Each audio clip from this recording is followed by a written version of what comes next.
rescheduled from last Thursday because of weather issues. Let the record show that a quorum of board members is present, that this meeting has been duly called, and that notice of this meeting has been posted in accordance with the Texas Open Meetings Act, Texas Government Code, Chapter 551. Now please join me in the pledge. I pledge allegiance to the flag of the United States of America and to the republic for which it stands, one nation, under God, indivisible, with liberty and justice for all. Thank you.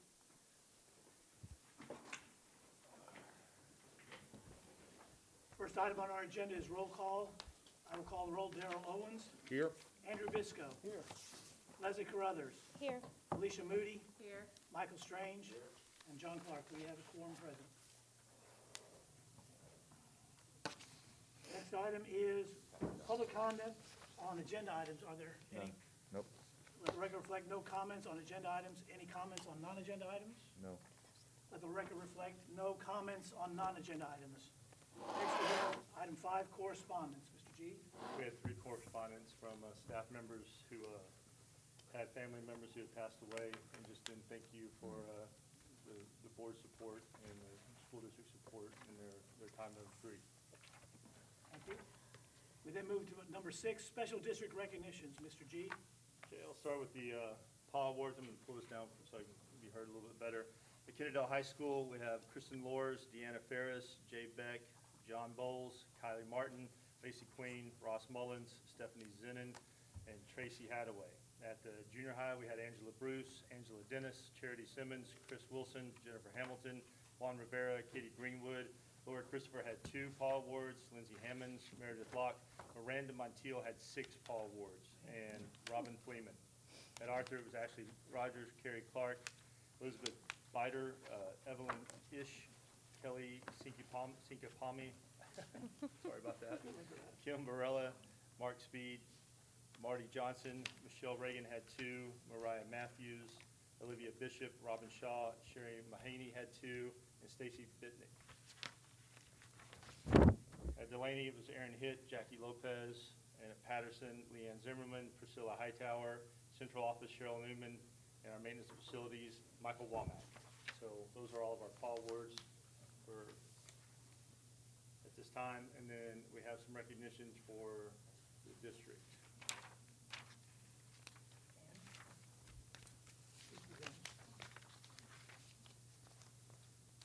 Are we ready to pull that up?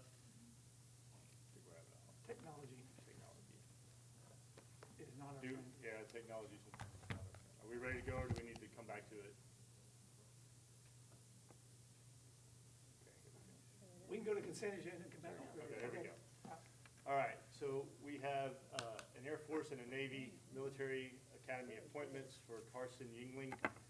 He received one from both of them from Congressman Ron Wright, and unfortunately, Congressman Ron Wright passed away recently. So our condolences to his family. But we appreciate the accolades that he bestowed upon Carson.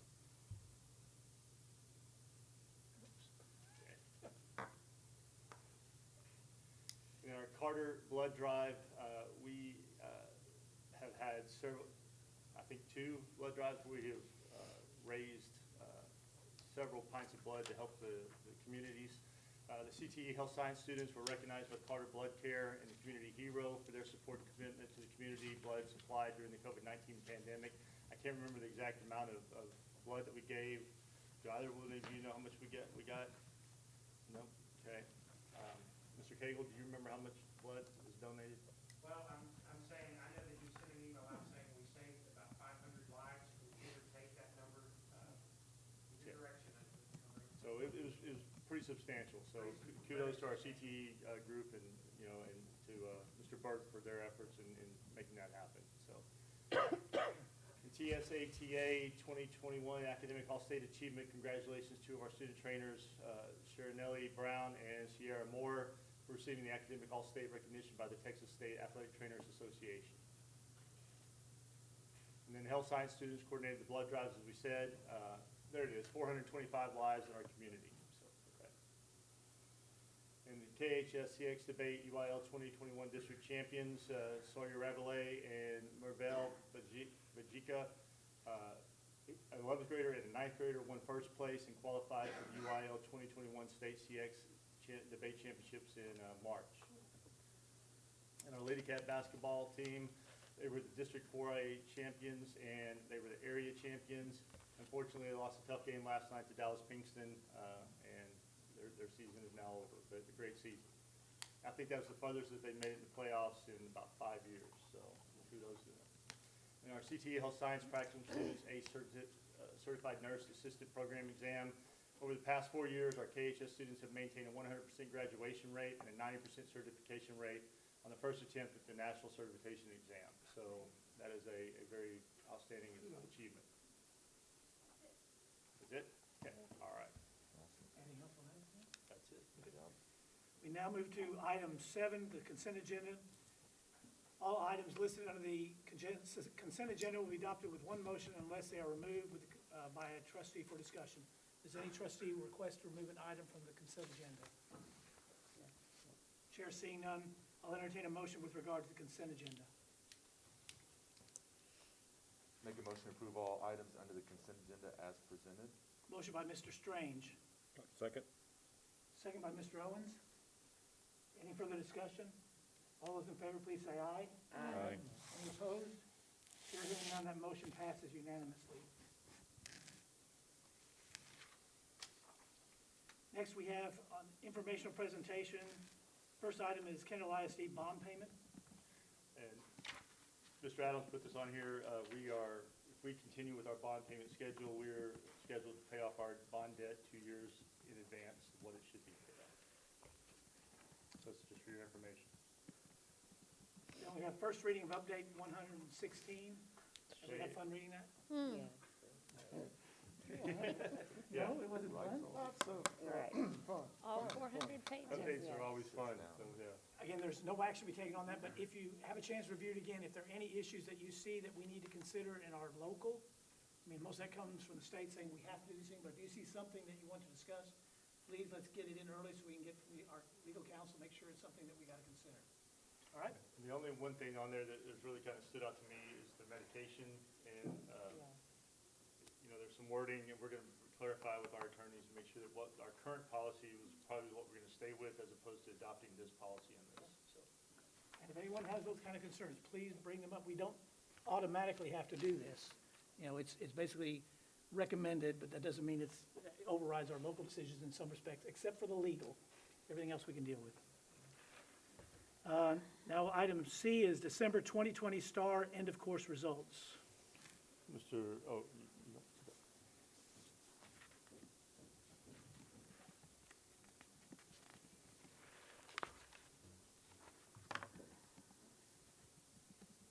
The TEA calendar. in just a moment, I think he's going to fix the mic for you.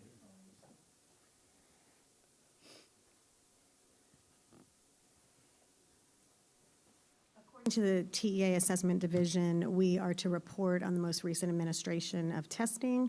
And so thank you for a couple of minutes to share this report with you. You have it in your folders.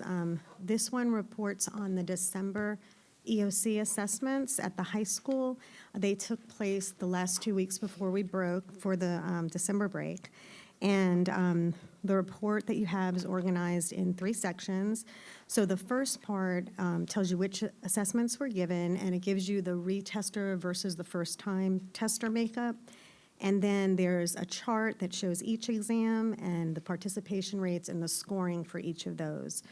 So the second part, just because of COVID and the unique circumstances, I wanted to share a little bit of information on the impact that that had.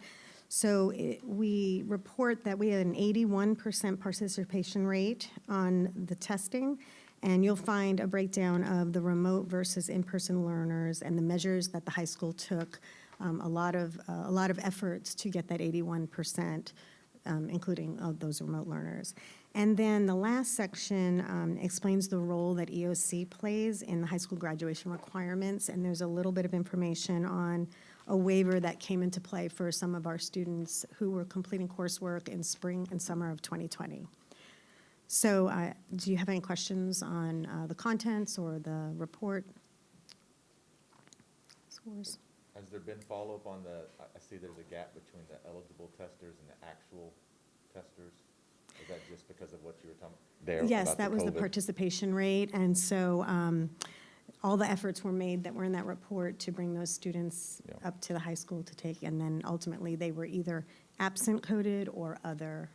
And so the other code, that'll give you an idea of how many of those students, it was COVID-related. Many of those Right. O codes, of course, were based on parents that were not comfortable with students Yeah. coming up for COVID reasons. That's still a fairly good participation rate, though. That's good. It was above the Considering. region and above the state considerably, Yep. so. Any other Any questions? other questions? Ms. Moody, you have- Thank you. Thank you. We now move to section D, public hearing to discuss Kennedale ISD TAPR annual report.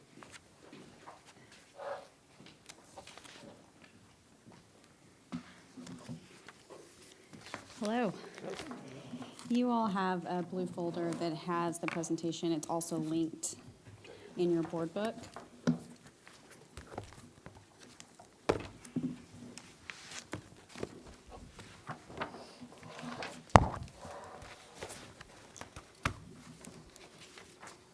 So Texas Education Code requires that all school districts conduct a public hearing regarding their annual performance report. So that is what we are going to do tonight. So you have a binder here, and this is our annual report, and we're going to go through it. So the question you may be asking is, why now? Because we're talking about the 1920 school year, and we're well into, almost finished with the 2020-21 school year. This report cannot be issued until all accountability ratings are finalized. They've resolved all the appeals. They've, sometimes they go in and they make changes after the initial report is published. So the data being reported in the 1920 annual report is not new. It's things that we've already seen, we've already discussed, but it's simply the final reporting for the 1920 school year. So there are 7 sections to the annual report in your binder. They are labeled by section. So the first section, we have a paper copy of this presentation for your review. We also have, the next section is the what we call the paper taper. So there is now an interactive HTML version. We've provided under that tab some QR codes, so you can use your smartphone or similar device to access those. You can also go to the Kennedale ISD website under the accountability tab and the About Us section and access the reports there as well. It is required that the taper reports are posted within 2 weeks of this hearing. We did it, it's done. Yeah, so you can look at those right now if you're interested in that. So we have the taper, as I mentioned, the paper taper. This is the PDF version that's included for you.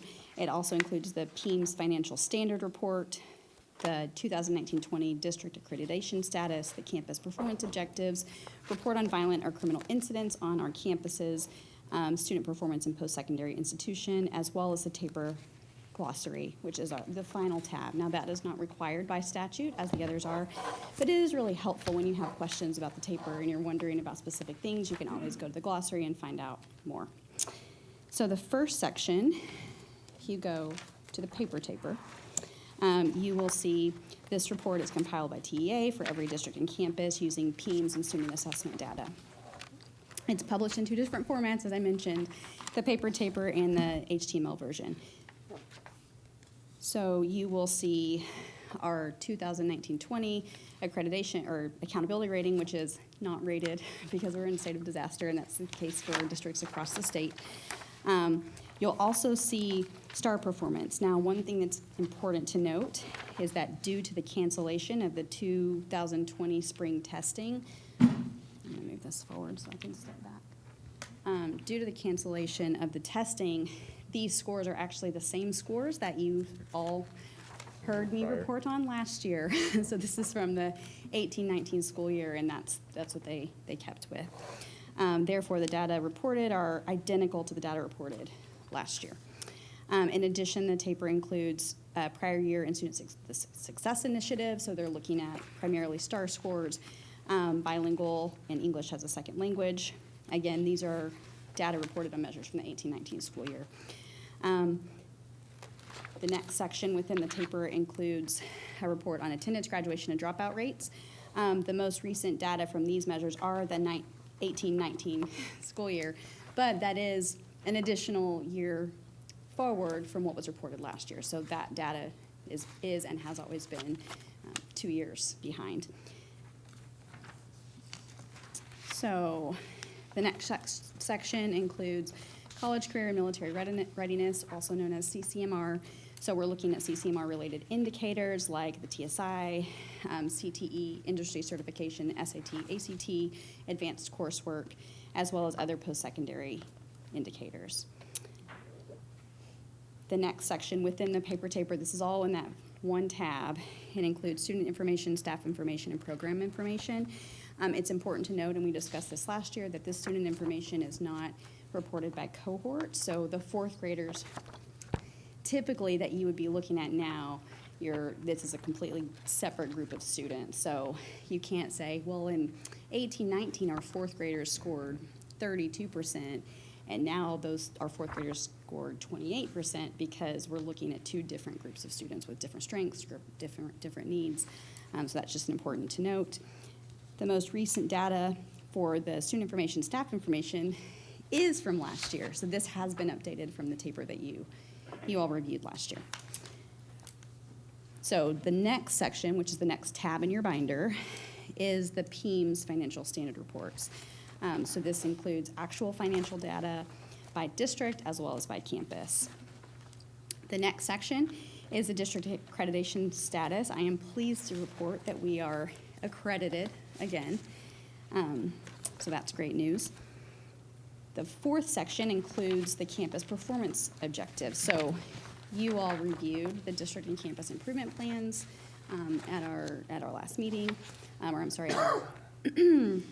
last time that we met. And so that is included here as well because it's required as part of our annual report. The next section is our report on violent or criminal incidents.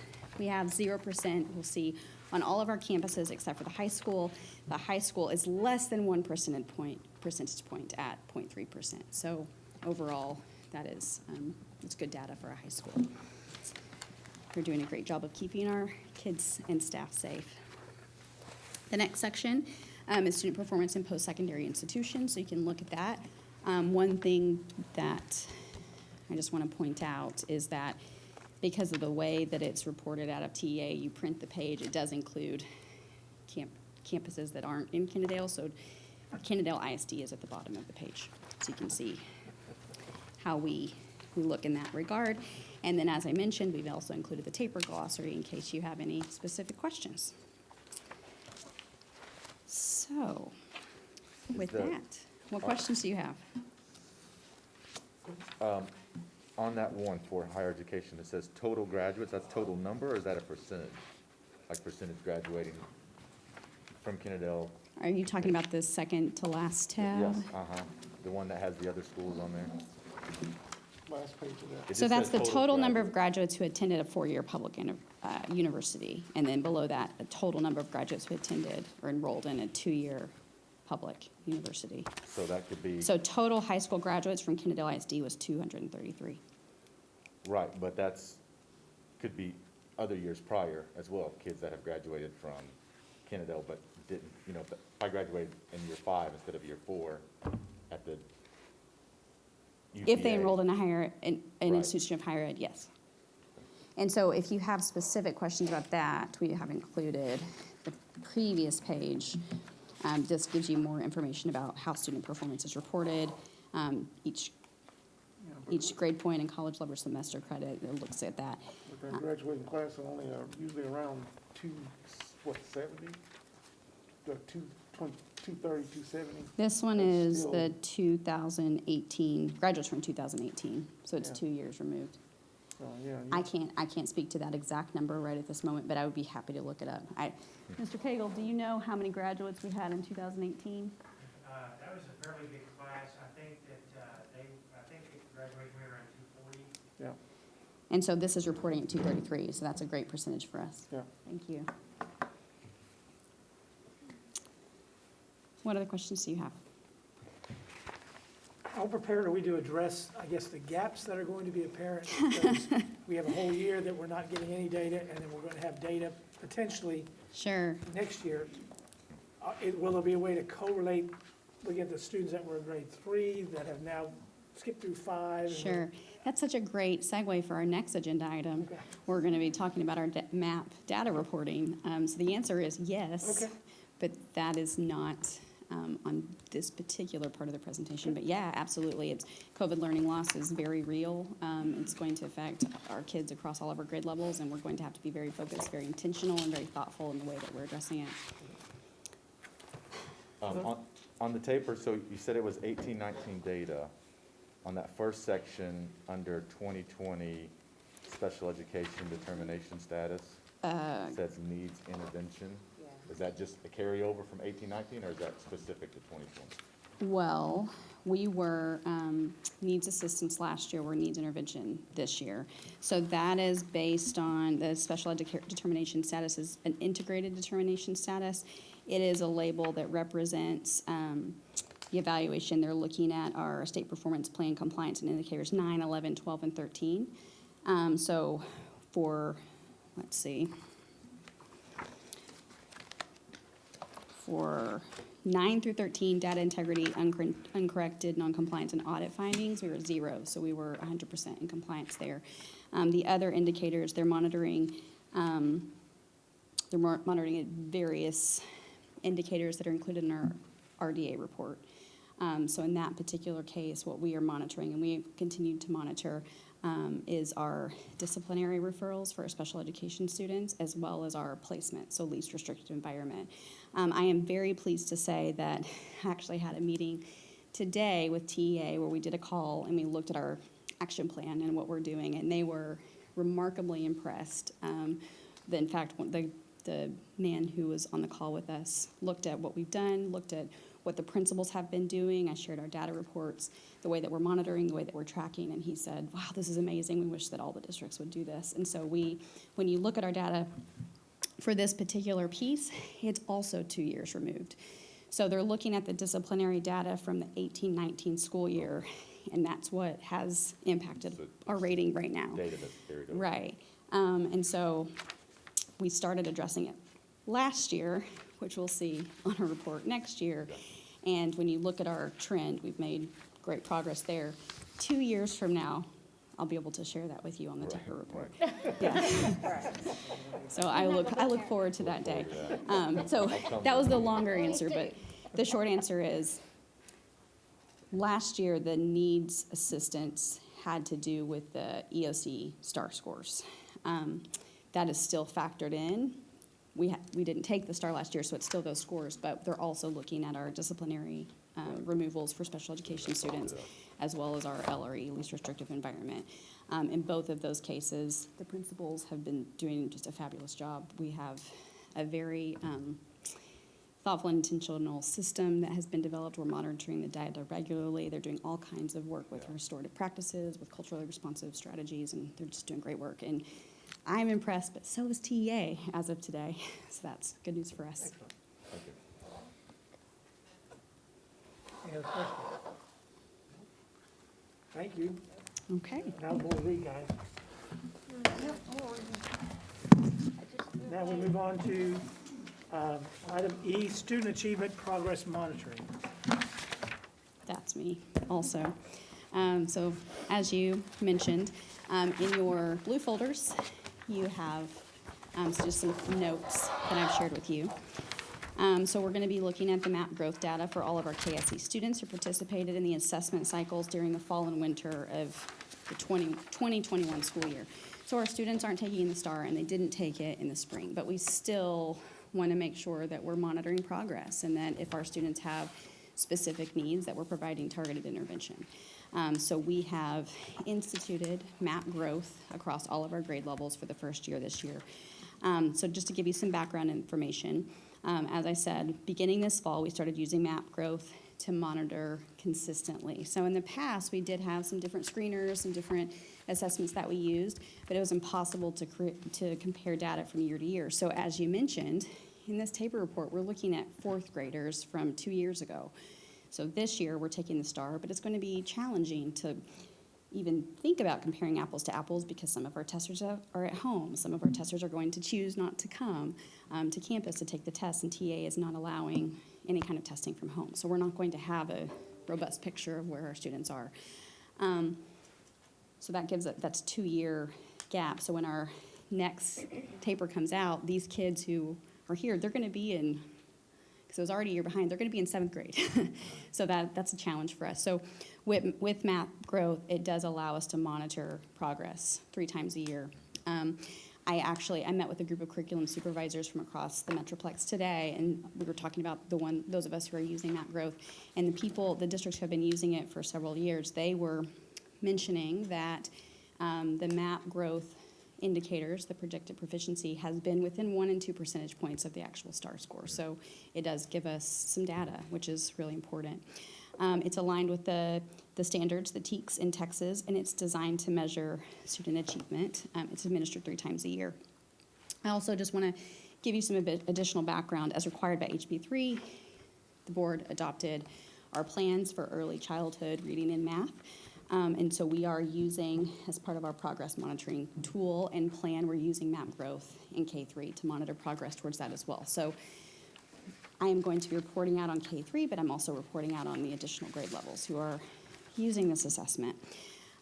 So I am going to provide for you today, for the first time since we haven't talked about MAP growth, just a little bit of background information on the way that the scores are reported so that when we are talking about this data and as it's presented, you all will have a better understanding of the way that the scores are depicted in these data reports that I'm going to share. So it's a norm-referenced computer adaptive assessment. It identifies concepts and skills where students are ready to learn, which is really important because it means it's strengths-based as opposed to deficit-based. So it puts all of these knowledge and skills on a continuum. When the students take the test, they're able to look at it and say, this is where the student has strengths, so we can take that and build upon it, as opposed to just giving a list of all the deficits. It tells us where the students are ready to learn. It also is designed to measure performance and achievement over time. So we're able to say, okay, at the beginning of the year, here we are, and at the middle of the year, here we are. So they're measuring growth over time. What's really important about that is that we want our students to make a year of progress. For every year that they spend in the classroom with us, we want to make sure that they make a year of growth, because if they get behind in kindergarten and then they come into 1st grade a little bit behind and they still don't make a year of progress, even if they're growing, they could get into 3rd grade and be reading 2 grade levels behind. So it's important that we're able to identify that, and they don't take the STAR until 3rd grade. So we want to make sure that we're able to identify those needs and provide that targeted intervention if needed. So this here, it shows you the different grade levels and which MAP growth assessments are administered at each grade level. And then it goes through and it says these are the different months. So what I'm going to be reporting out to you today is the progress that our students have made from the beginning of the year to the middle of the year in 2020, 2021. So it uses a RIT scale score. So RIT, it's an acronym a lot of us haven't heard before. Sometimes it can be confusing. It is, as I mentioned, the point where a student is ready to learn. So the way that you can think about RIT is think of it like using inches to measure height. So it extends equally across grade levels. So if they take the MAP growth reading assessment in 3rd grade, it's going to give them a score using RIT. If they take it in 8th grade, it's going to give them the same score. But you can think about it, so whereas 100 and, let's see, so if a kindergarten student, I provided this table that I sent from the website, if a kindergarten student in the fall takes MAP growth reading and they make 171, they're well above grade level, right? But if, let's say, a 4th grade student takes MAP growth reading in the fall and they make a 171, they're well below grade level. And so it just allows us to take a step back and look consistently across grade levels using the same points of measurement. So it's really helpful for teachers because it allows us to establish a common language. So you think about it like height. So to summarize, it's an achievement scale. It's measured in equal intervals. It's useful for measuring growth over time, and it's the same regardless of the grade level or the age of the student. So before we get into the data reporting, I do want to just note some important considerations for the data that we're going to be looking at. We have inconsistent testing conditions for on-campus and virtual learners. So some of these kids are taking it on campus, some of these students are taking it at home. So even this year, let's say we have 200 students in our 5th grade. If, for whatever reason, they didn't take it at the beginning of the year, they were at home, they were sick that day, or they didn't take it in the middle of the year, they were at home, they were sick that day, they're not included in this report. So when we're looking at growth over time, it's only including the students who took the beginning of the year and the middle of the year. Now, when all of our students are on campus, it's a lot easier for us to monitor that and make sure that it happens.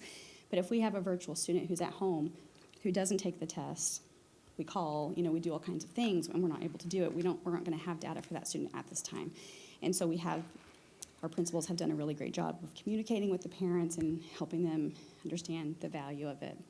But at this point, we can only control the input, and there are a lot of factors beyond our control right now, especially this year.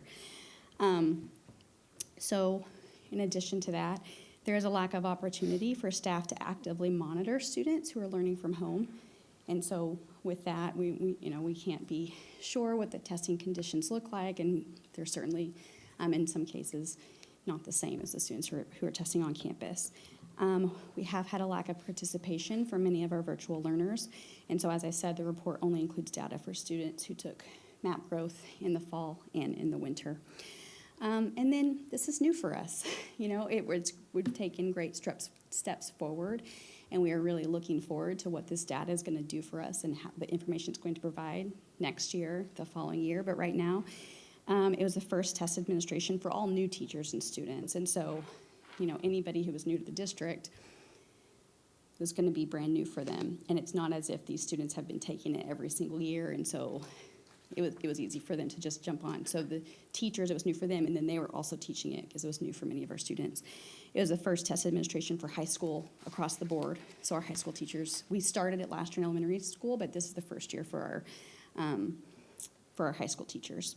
It was the first administration for kindergarten in math, and it was the first administration for everybody in science. So with all of those things, I just want to contextualize the data, give you a little bit more information about what you're looking at. And then finally, what I'm going to share with you is that MAP their norms. It's normed nationally, which is a great benefit for us because it allows us to see, how well we are equipping and preparing our students, not just for what's, for students in Texas, but we're able to do that across the nation. But these norms they're developed based on testing in a typical year, not COVID-19, not this fall of 2020 when we have just so much inconsistency. So that's just something else to keep in mind. But as I mentioned today, in speaking with districts who have been using this for several years, they have seen a remarkably close correlation between MAP projected proficiency and how well the students score on the STAR. They've also said that in previous years, from BOY to MOY, they saw a nice steady progression, but like us, there was a lot of flatlining this year in districts who've been using this for many, many years. Possibly connected to the reasons that I've already mentioned. So, as I said, we can control our input, and that's where we are. So in terms of the reporting, we're going to be reporting in the following areas. We're looking at student growth from BOY to MOY. As I share with when I'm speaking with teachers regularly, when kids come to our classroom, all we can do is make sure that we are ensuring that they are making a year of growth from the time they enter our classrooms until they leave. We can't do anything as teachers about what happens before they come to Kennedale or, before they come to us, but we can make sure that they make a year of growth.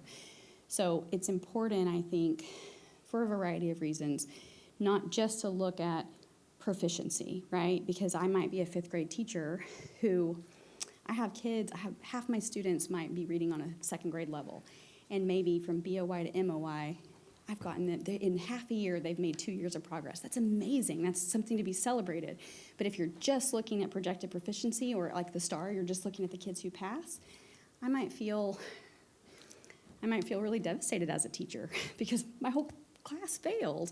But even though I've supported 2 years of progress, so that's something really powerful about these MAP reports that STAR data doesn't give us because we really can focus on growth. It also gives us projected proficiency, so we can see how our kids are going to do on the STAR. So what this is saying is, if the students continue on this trajectory for the rest of the year, this is how they would do on STAR. And as I said, other districts have reported within 2% accuracy. So it's great news for us long-term. And then it also gives projected college readiness on SAT and ACT. So we know we're in Texas. It's not just about the STAR. When they go to college, their professors aren't going to necessarily put a lot of weight on how they've done the STAR. But SAT, ACT does make a difference, and it is something that's measured nationally. And so that gives us this information as well. So if you pull the reports out, so it's a separate handout in your packet and it's stapled.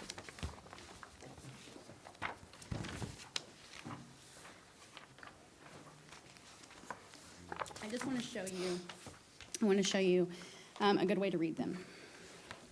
So on the first page, in the first column, you have observed growth. Remember, we talked about growth.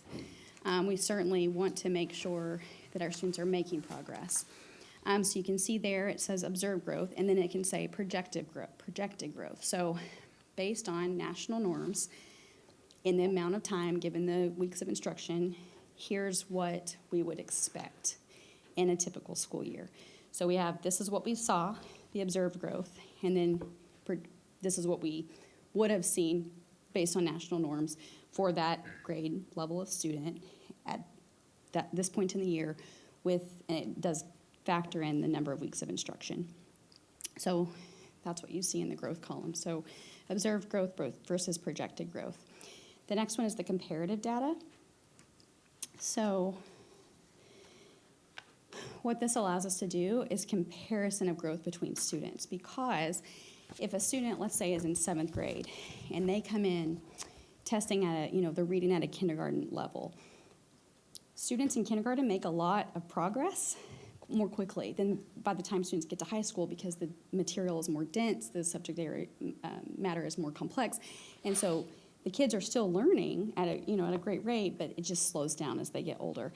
So if you look at that first data report, what you can see is the observed growth, which is the blue, versus the projected growth. So what we want to see is the blue and the orange being aligned.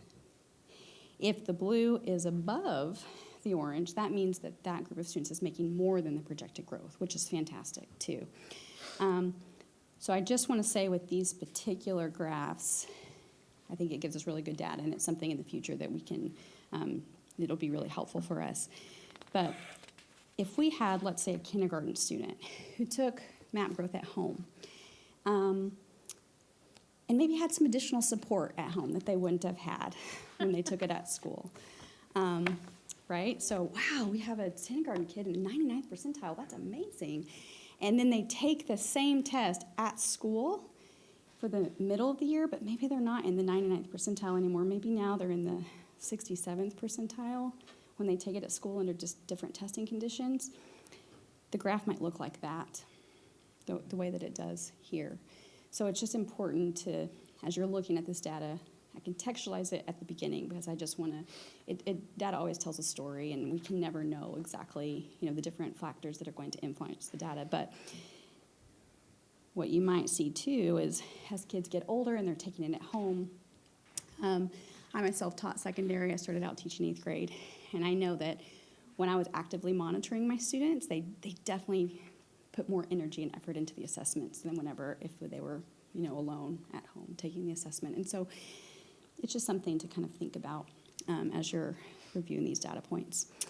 So what you can see under this, the school conditional growth index, is a 0 means that they met projected growth. So if it was a negative number, 0 means beginning of the year to end of year, 1 year progress, essentially, based on the original testing conditions. So if it's a positive number, that means they made more than the expected growth. If it's a negative number, that means they made less. In terms of the projections, that's where I mentioned before. So here it projects the rate of students who would pass the STAR, the rate of students who would meet grade level or above on STAR, which is required for HB3, and then it also includes the SAT and ACT for high school. We didn't have our 10th graders we don't have the data for 10th grade SAT, but there's that. So here you can see all of the grade levels, which in Kennedale, other than elementary, that allows you to break it down by campus, and so we color-coded that for you. But on the following pages, you can see we have one for Patterson, and we also have one for Delaney, so that you can look at it by grade level as well.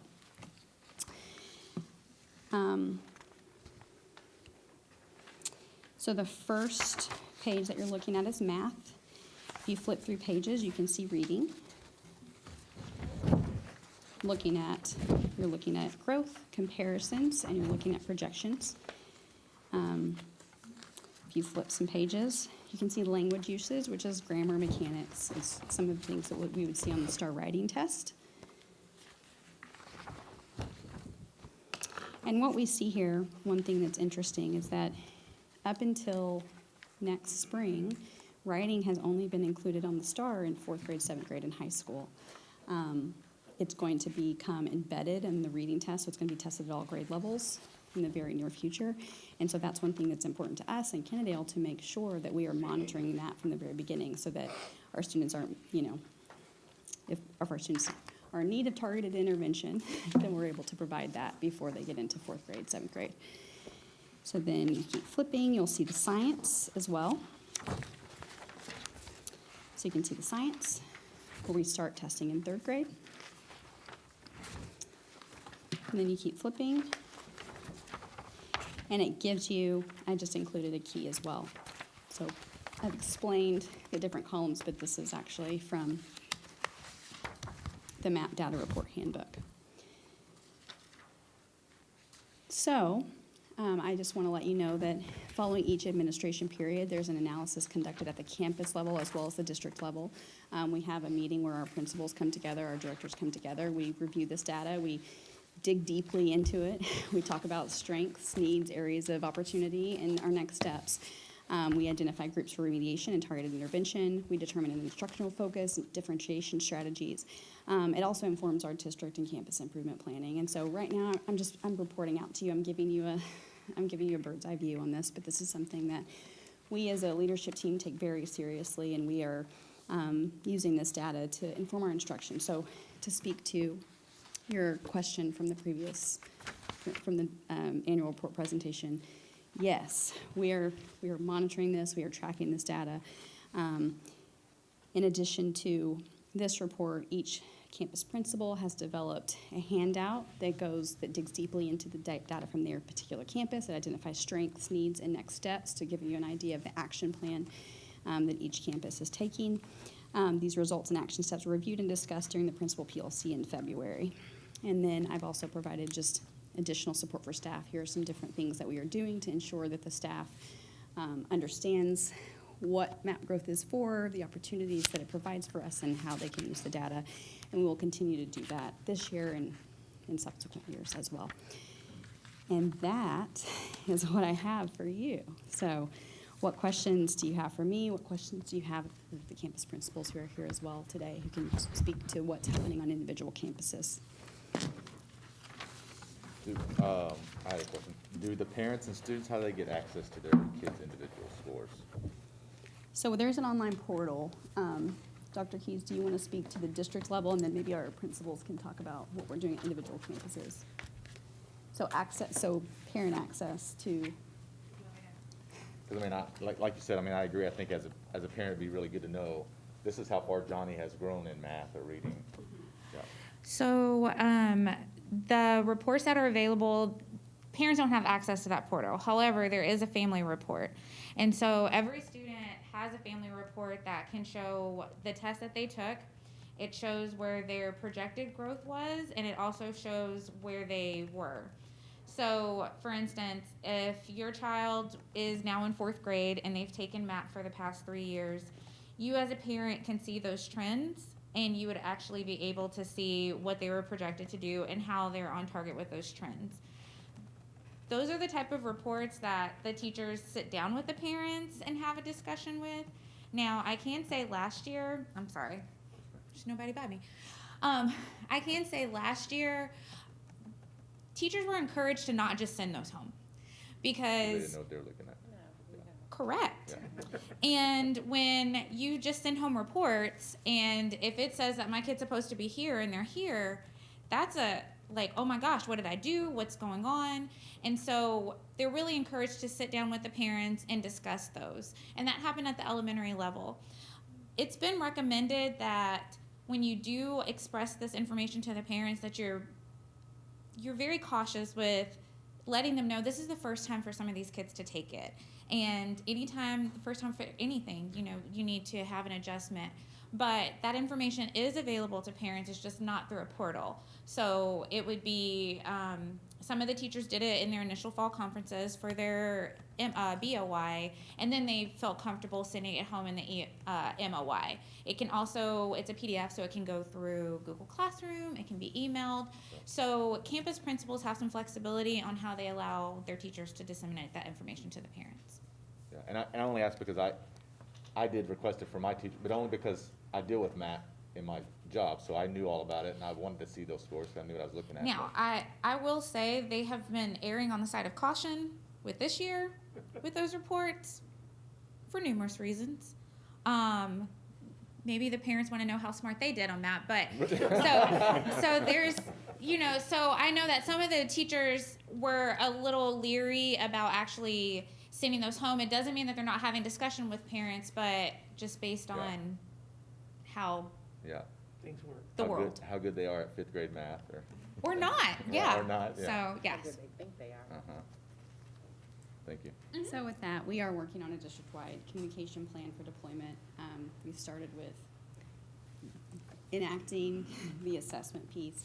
I think our principals have done a really nice job of, as Dr. Keys mentioned, encouraging individualized communication. I requested my child's Yeah. MAP scores as well. So I think it's important. Would any of our principals like to add to that? Is there anything specific that you've done that we haven't already discussed? Well, our focus for the middle of the year map data came through was having the students analyze it and Oh, looky there. All right. Good job, Brian. Our focus was having the students analyze their own data and track the things that they needed to work on. And then some teachers even went as far as to give the students choices on how they want to learn those certain objectives that they're weak on. And so, but yesterday at my site-based meeting, one of the parents said, I know my child's seen their data and seen their map report, but I haven't seen it. And so I was like, well, that's right. We haven't sent it home, but we will. And so we're thinking of how we want to do that with COVID. Do we want to send home paper, or should we do individual emails? But our whole focus was letting the children or the students see it and analyze it and track it. And so our next step is to share it with the parents. And I can say, just in conversations that I've had with other campus administrators, we're working on a consistent and aligned plan for sharing that information. We want to data-informed decisions, and we want to develop partnerships with families. And so we do our part, and then the parents can help, and they can't do that if they don't have the specific information. This is the first time that we've had BOI to MOI across the district, and so we're working through that.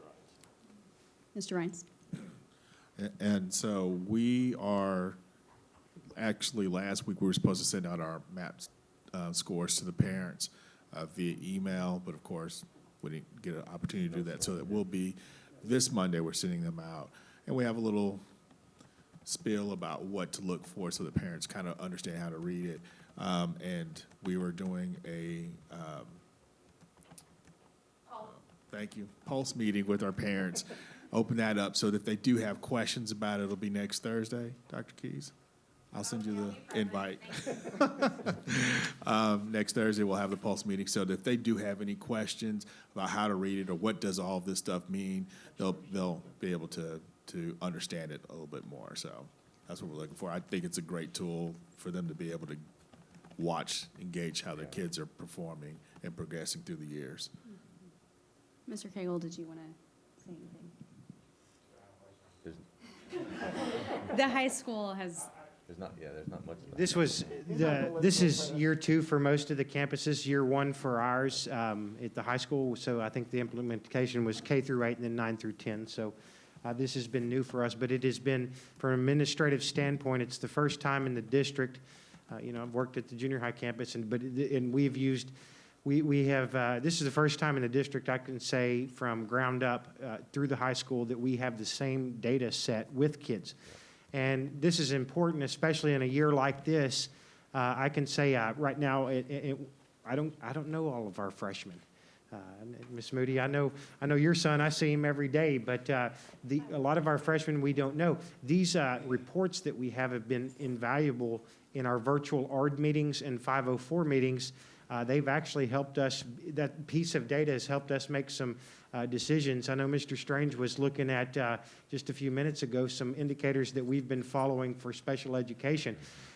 These reports have actually allowed us to make some more informed decisions to move students to a less restrictive environment and help meet our goals. And hopefully we won't have those indicators before long, but we've got more informed decision ability because of the data. Ms. Wells, do you want to?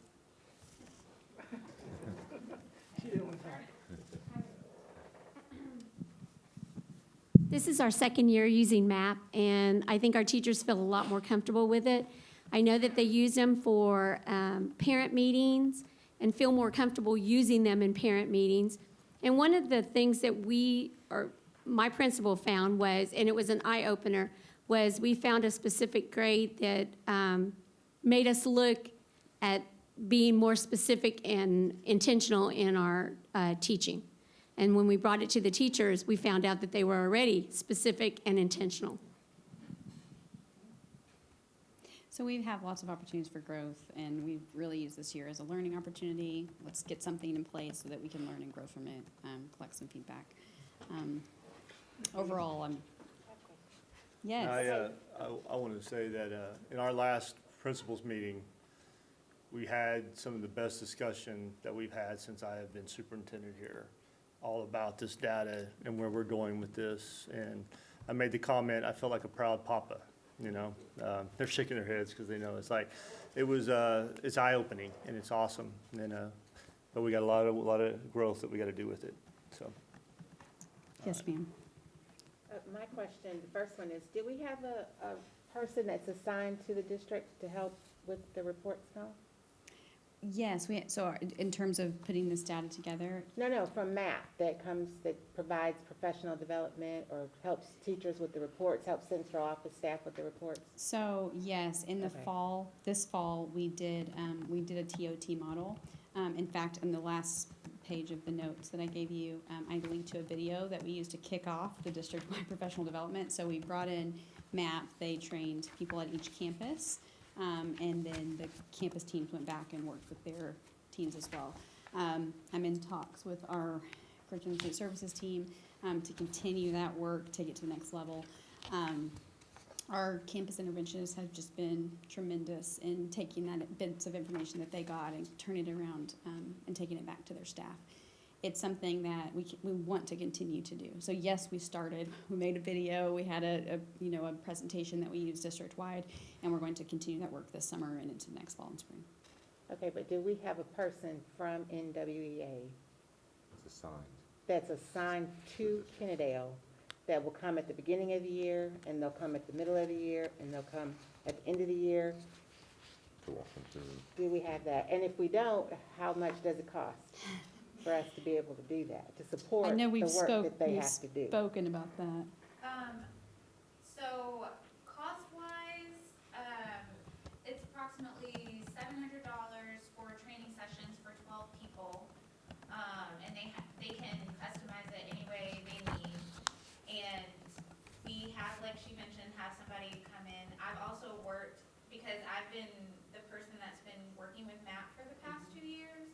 And so I've personally been supporting campus principals. I think Mr. Rhines and I spoke for over an hour of just how to look at the data and look at it from multiple perspectives. And I also had an opportunity to sit in on the principal meeting when they were sharing their data. And I when you look at the paper, it tells you one thing, but if you understand what the data means, you can bring some really great conclusions that you might not see on the surface. And so, in between us having the actual NWBA person come out and talk about student goal setting, talk about the actual reports, I am the in-house person that works with leadership in between, and I'm free, and so. Thank you, Mr. Bisco. We don't pay But I additional. do offer immediate support aside, like beyond what we get from that. But that is our goal, to continue on with actual NWA, but as far as like immediate needs, we don't have to wait. I work with them to do that. So $700 at least for 12 people. Okay, The quote that I looked at most recently was 750. 750, so 800. Mhm. If we can get more money, if we Per can get money per to you session. though, that would be Right. It's always Beneficial. helpful. I mean, very good. training is always Yeah, helpful. because 12, I mean, that's 2 per campus easy. Yes, Yeah. and that's what we did with the initial one, and that was very helpful for them. Yeah. Mhm. Because I think that what we were talking about earlier about, you know, how do we communicate this to parents? You know, when do we do it? In what way? As, I would love to see as this grows, that those expectations start to become Expectations. grounded. Yeah, grounded in, as a teacher, I know the test is coming up and I know in 1 month, this is what it's gonna look like and this is how I'm gonna share it with my kids. Like, and the kids start to know those expectations, so that data really does become, you know, useful for them ongoing. I suspect that this public presentation of the data might be a first step towards Yeah. Some phone calls? collective buy-in and just eager learning. No, I think this is great. I mean, it's just like a football game, whatever. Your first game's, you know, always going to be, you know, hopefully you get better as it goes on. So I think this is a great first start. I believe it's Burleson that's been using this for 5 years, and they're still developing. It's going to take a while. It's, you know, we've been first year at the high school, second year for our younger grade levels. This is a process, and this is what we've been building towards. We're committed to it. We're committed to learning, growing every year, getting better every year. This is a good first step, I think. Sounds like a good starting point for us, but, you know, lots of room to grow and lots of data to Absolutely. accumulate. And, you know, if we need resources, we can ask for resources and go from there. Mhm. But, We'll be it- back to report on EOI. Yeah, it looks like a good place to start. Because math is a lot, it's a lot, and when you look at the reports, it's a lot. So for the teachers to, especially starting at high school, and then you dump, there are 12 different reports, to take the time to sit down and go through and disaggregate all the data, and then explain it, try to explain it to the parents. What in the world is a RIT score, and what does this mean for my child? So if my child is average, what does that really mean? How much does my child need to grow as opposed to her child? All of that, that's a lot. So whatever you need, we need to be the ones to say, okay, what is it that you need to do math and do it well? I appreciate that. So how support. much do you need? Appreciate it. How much do you need for it to be effective? Just for a point of clarification, is there a ceiling and a basement on this RIT score? Ooh, well, if you look at, that's a great question. I may have to revisit. I was reading about that when I was preparing for the fall training. So if you see here, it's on page 5. You can see the mean for kindergarten and the mean for 12th grade. But I can look into that and get you more information as far as the ceiling. It is adaptive, so I will say my son took this test, and he took it at home without help, but he was actively monitored. Actively monitored. And in kindergarten, it took him over 2 hours because it's adaptive. And so my husband was home with him at the time, and I've been very clear about not helping. And he would, every time my son would kind of go off, no, you go back. No, you pay attention. You do your best. And so my husband described it as he would close his eyes and just pick an answer after an hour and a half or so. And sometimes he would pick it would be the right answer. And so then the test would never end. So in terms of what would happen if you got perfect, right? What if you got all the questions right? It feels like maybe the test would never end. I went to training spring of last year, and one of the sessions I attended was here, take some math test. And I picked the ELA one, and I did very well. But then the test never ended, and so then I started picking wrong answers because I wanted to be over. I'll look into that question. It is adaptive, so there's not a set time. That is something that other districts who have been using this for a long time brought up, is that the average is 30 minutes, but when you have high-achieving children, it's going to take longer, because if they're getting the answer right, then it's going to give you another question to say, did you guess right, or do you know this? And so that's a really long answer to say, I'm not sure, but I'll get back to you. You level up, so, yeah. Right. Any other questions? Well, on behalf of the board, I want all the principals here to take a breath. Thank you for doing this. I know you were nervous about doing this and nervous about it coming for us. As a board, this is one of the first pieces of data that we'll be able to look at and do what we're supposed to do, which is monitor our students' performance. So I appreciate your efforts. I appreciate your teachers' efforts.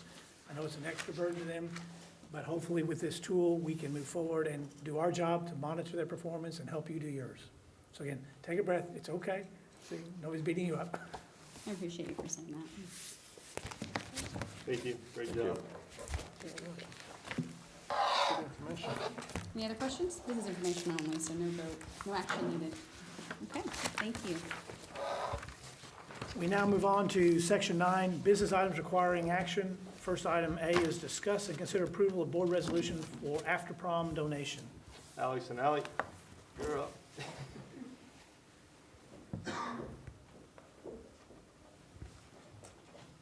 Hello, I'm Allie Murphy. I'm the Kennedale High School Senior Class President, and I'm going to be passing around paper just in case you want more information.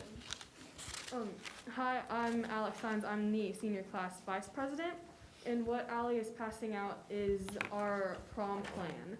So this year, because of COVID, we had decided to combine our prom with after prom. Thank you.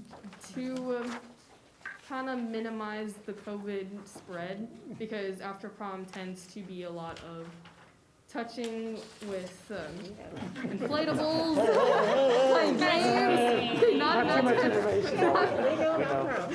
We don't want to know. We're very close in after prom. We're playing a lot of games. I didn't know if you had enough. Thanks. So in order to kind of minimize that, we are choosing some of the games that don't require as much activity to bring that to prom, so we can still have a fun night, but not have much spread. And we're here tonight because for after prom, the PTA has always needed extra money or needed some sort of donations from the community in order to help get food and rental fees for games and all of that stuff, and raffle prizes. And this year with COVID, it's especially hard to fundraise. So we are coming to y'all to request a donation of $3,500, because in the past they have asked for that much as well. So we're not expecting any more, but if it is feasible, we are asking for that donation. And I will say that we had a meeting on this just the other day, and Mr. Hogan and I tasked you with getting this plan put together before this meeting. You did a great job, very detailed plan, by the way, so I'm very impressed with what you put together. So Mr. Hogan shaking his head, so you did exactly what we asked you to do, and we appreciate that. So thank you, good job. Questions from the board? So if there's 3 rotations of 84 students, you're looking at roughly 250, a little over 250 students? Yes, the maximum capacity with the 75% Tarrant County rules is 263. Okay. So there would be no more than that many students at the prom. At prom at all. But that's actually not fully correct, because that would be for one building. Yeah. Would be 263, but we're also spreading out within 3 buildings. Okay. So really, we're like 25% capacity at all times, pretty much.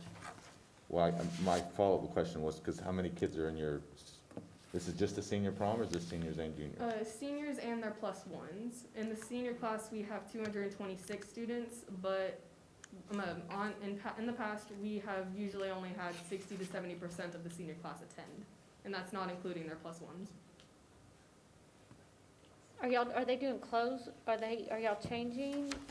I'm just kind of glancing at this here. We will, it'll still be, Is it formal? It'll still be formal prom attire, but just the activities we're planning will be, we can still do them in our prom dresses Okay. and suits and all that.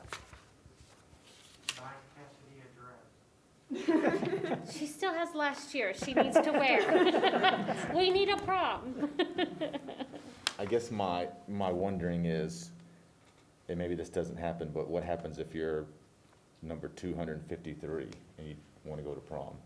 Well, Like, we what's the- have a week designated for seniors to buy tickets before anyone else, before they can buy their dates. So all seniors will have the opportunity Okay. for a week to buy tickets. And then after that, if there are extra tickets, which there will be, seniors can buy for their plus one. And juniors as well? Juniors Just- cannot buy. just seniors. Only seniors can purchase. Okay. Got a date up? Well, and the capacity and stuff might change by April, correct? I mean, Probably. That's true, that's a good point. I mean, Yeah. he's saying he's making some Yeah. changes, so. Because I mean, I love the plan, I think it's great, but I do worry about that kid that wants to go, and then now we've reached capacity, and now they can't go, or they can't bring their later. So, yeah, that's true, hopefully the capacity does go up. How long we going to 11:30? After prom? Since after prom is being combined with prom, we Yeah. won't be going the extra 4 hours in the morning.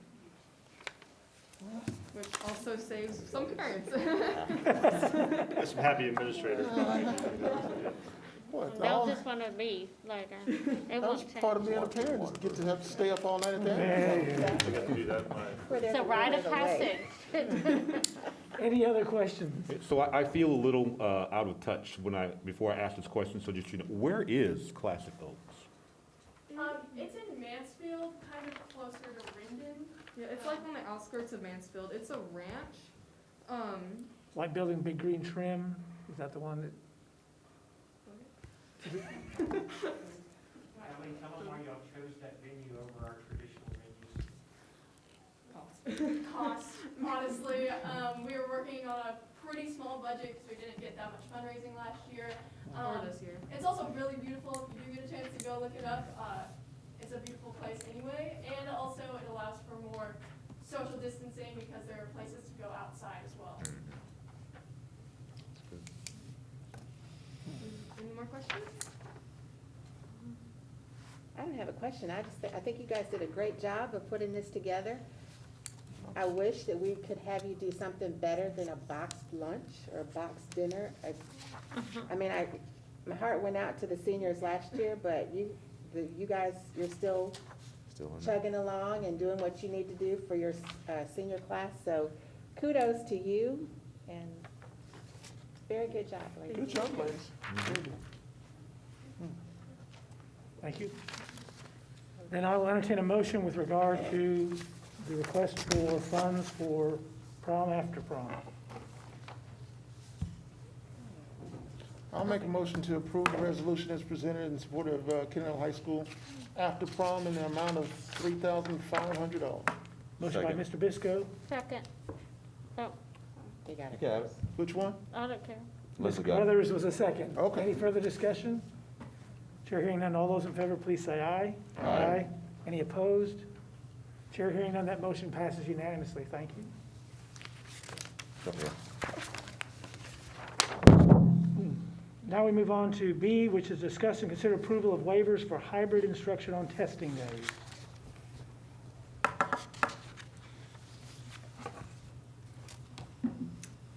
Hello. Again, Girl, y'all don't have to stay for the whole meeting unless you want to, so, I mean, thank y'all. you don't want to hear about waivers? Okay. I do want to say just a little bit of research. According to MAP, there is no perfect score on MAP, but the range goes from 150 to 350. But it says very clearly there is no such thing as a perfect score on MAP. Yeah. Challenging our students, challenging us. Well, maybe the test would never end. It's like playing, That was my Nintendo, you never win the game, it's just, there's another level. Another level. There's always another level. Yes, so I just wanted, promised you a response, and here you go. So with that, I am going to move to a waiver. Essentially, at this time, TEA has said if students want to come to campus, that districts have to provide that opportunity for students to come to campus. They are also saying that to take the STAR, you have to come to school to take the STAR.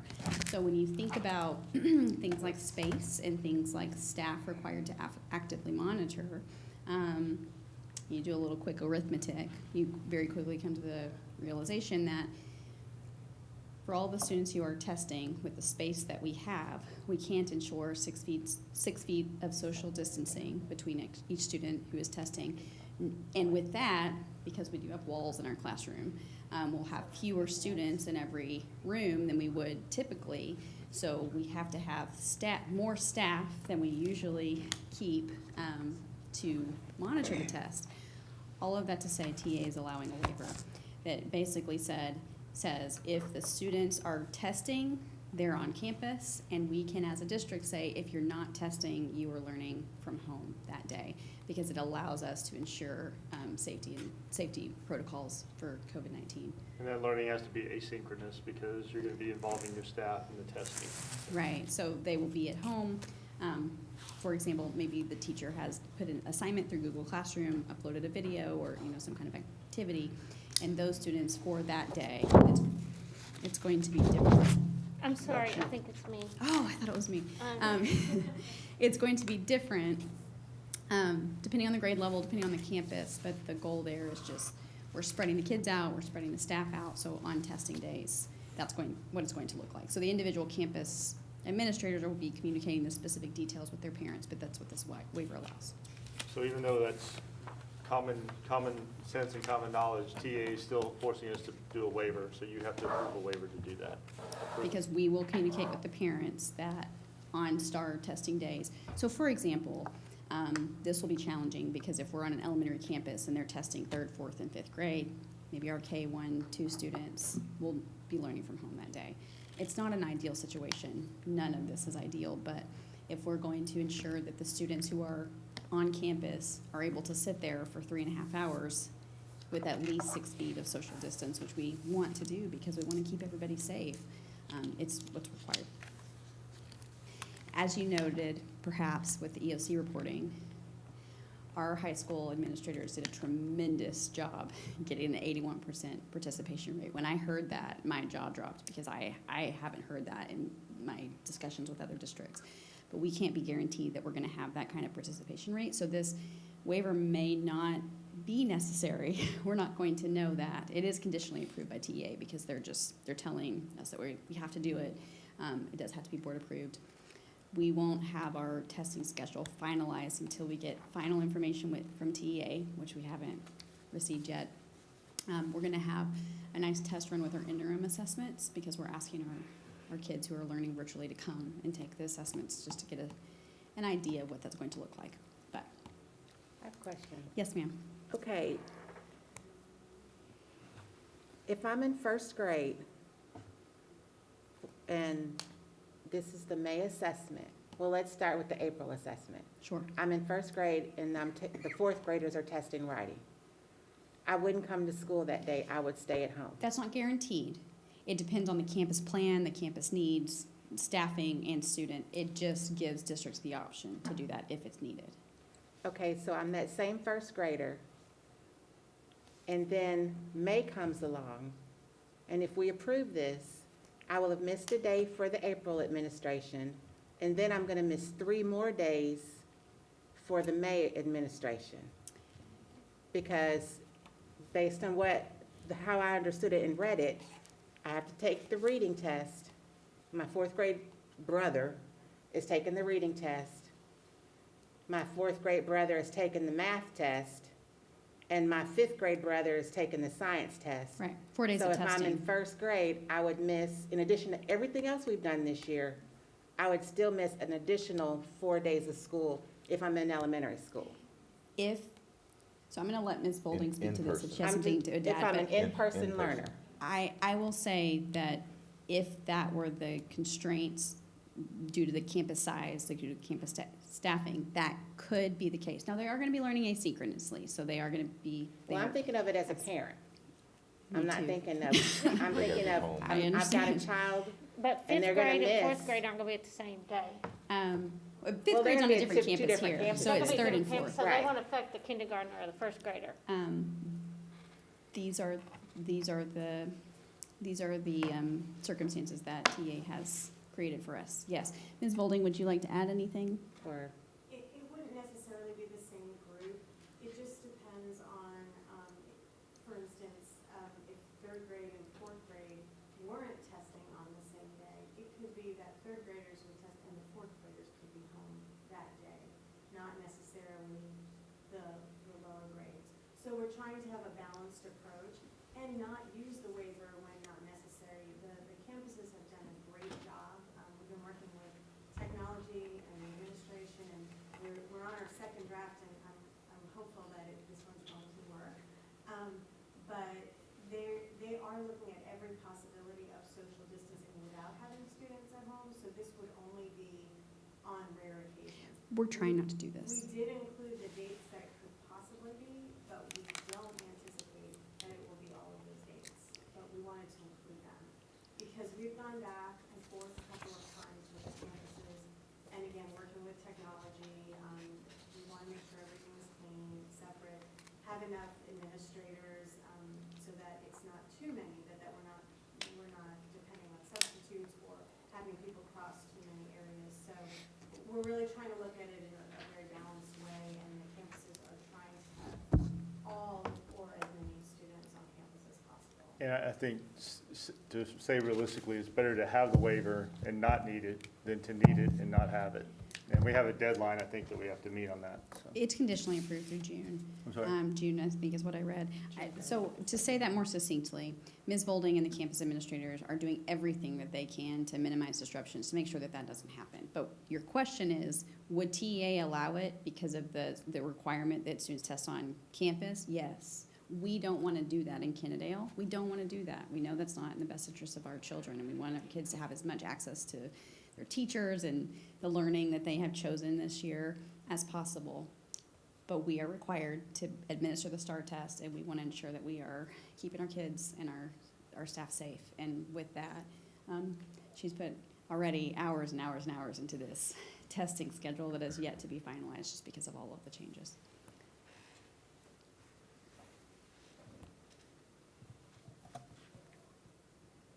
Any additional questions?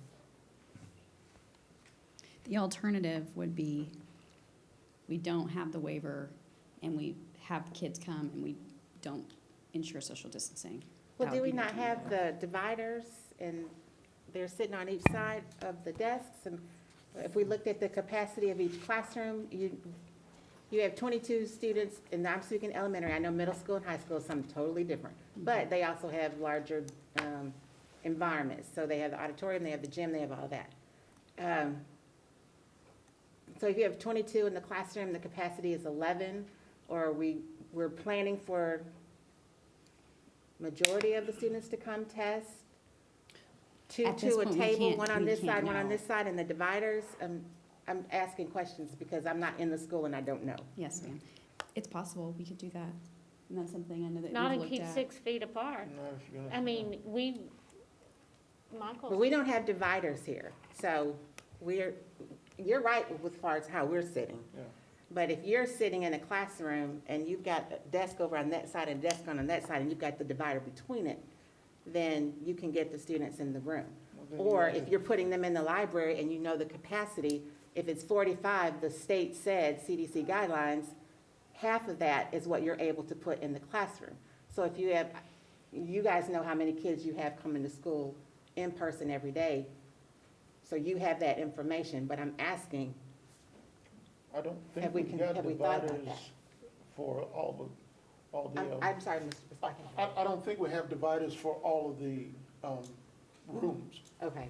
There's dividers, I believe, for some of the teachers in the elementary, but I don't believe there's dividers for individual students. Okay. So if you're looking at that, you'd have to do, for a 2 to 3 day test, you'd have to have dividers for all of those. And some of those kids are not in class all the time, they're at home. So you're buying dividers for kids that are only gonna be there for 3 or 4 days. And this is if their parents. Yeah, if the parents. If the parents send them. Yeah. And part of what they're working through too with the grouping is trying to be cognizant of, rather than having so many days of testing where we bring the remote learners up at a different time, that's a lot of days of testing and a lot of coordination and loss of other instruction, is looking at the possibility of having the group test, but that the parents of the remote learners would be comfortable because those students are in a different area. And sometimes that can make the groups a little bit smaller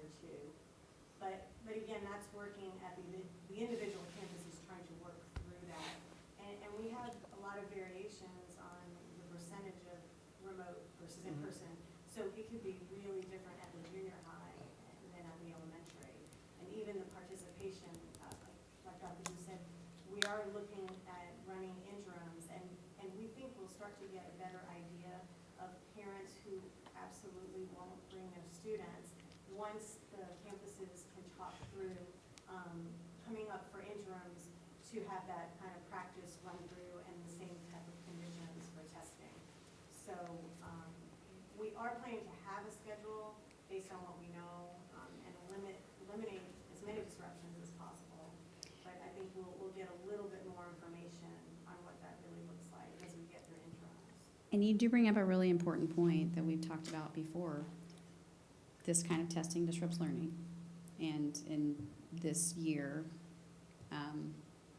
you know, you have to weigh the pros and cons. And some of our parents may not feel that the benefits are, you know, the benefits outweigh some of the cons Yeah, or the there's some drawbacks. parents, they're not gonna send them regardless, but. There are some who are in that boat, but we are required to follow the guidelines and stipulations set forth by TEA, and at this point, we are required to encourage students to take the STAR test, and we're required to offer it, and that's where we are. We want to do it as safely as possible. You mentioned the interim to practice. I mean, I think that's a good idea, but the first administration is April 5th, correct? For the writing. The writing. So is there going to be an interim prior to that to practice? No, not for the writing.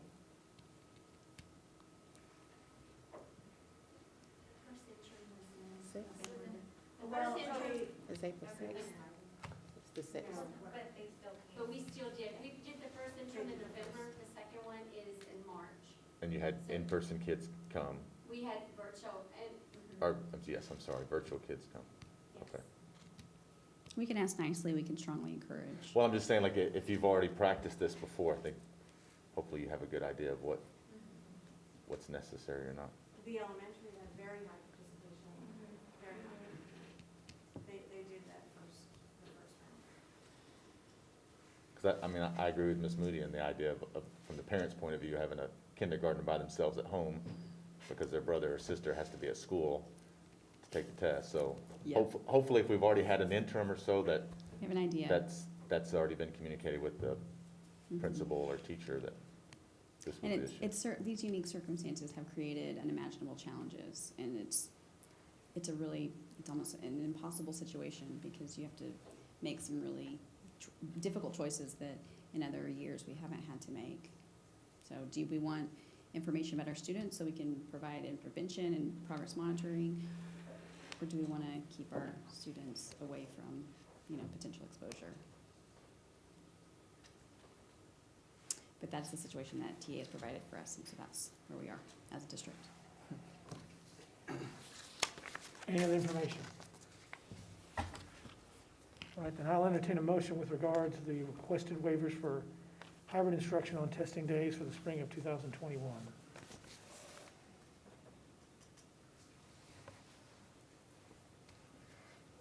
I'll make a motion to approve requested waivers for hybrid instruction on testing days for the spring of '21. Motion by Ms. Carruthers, Second. second by Mr. Owens. Is there further discussion? Chair hearing none. All those in favor, please say aye. Aye. Any opposed? Opposed? That vote is 5-1 with Ms. Moody opposing. Motion passes otherwise. Next, we have discuss and consider approval of the 2021-2022 district calendar. Still me. Hello. Okay, so I've also provided you some notes for this as well. This is our proposed version of the calendar, so I just want to talk you through the process, just a lot of what went into it. I provided the legal and local policies. We have to have 75,600 instructional minutes for our students. We have to have 187 work days for our teachers. Typically, we can't begin earlier, we can't begin earlier than the fourth Monday in August, but we are able to do that because we're a district of innovation, so we can start earlier. And just to give you some context there, that began before I started, but it is very well supported by staff in the district because if we start earlier, it allows us to finish the fall semester before the winter break, which is, it really helps our secondary teachers because our kids are able to take their semester exams before they come back in January. Otherwise, they would be out for 2 weeks in many cases, come back, and then take their semester exams, and so students tend to do better when there's that continuity there. So we do elect, we have, since I've been here and for the past 3 years, elected to start earlier so that we can finish before winter break. The end date, we may not end before May 20th because of the STAR testing calendar, and we must include bad weather makeup days. So with that, just the development process and timeline, we've taken this seriously. So we started by taking this to the DEIC, which includes professional staff, parents of students enrolled in the district, business representatives, and community members. We went over the required policies, talked about the different options, and collected feedback from that. From there, we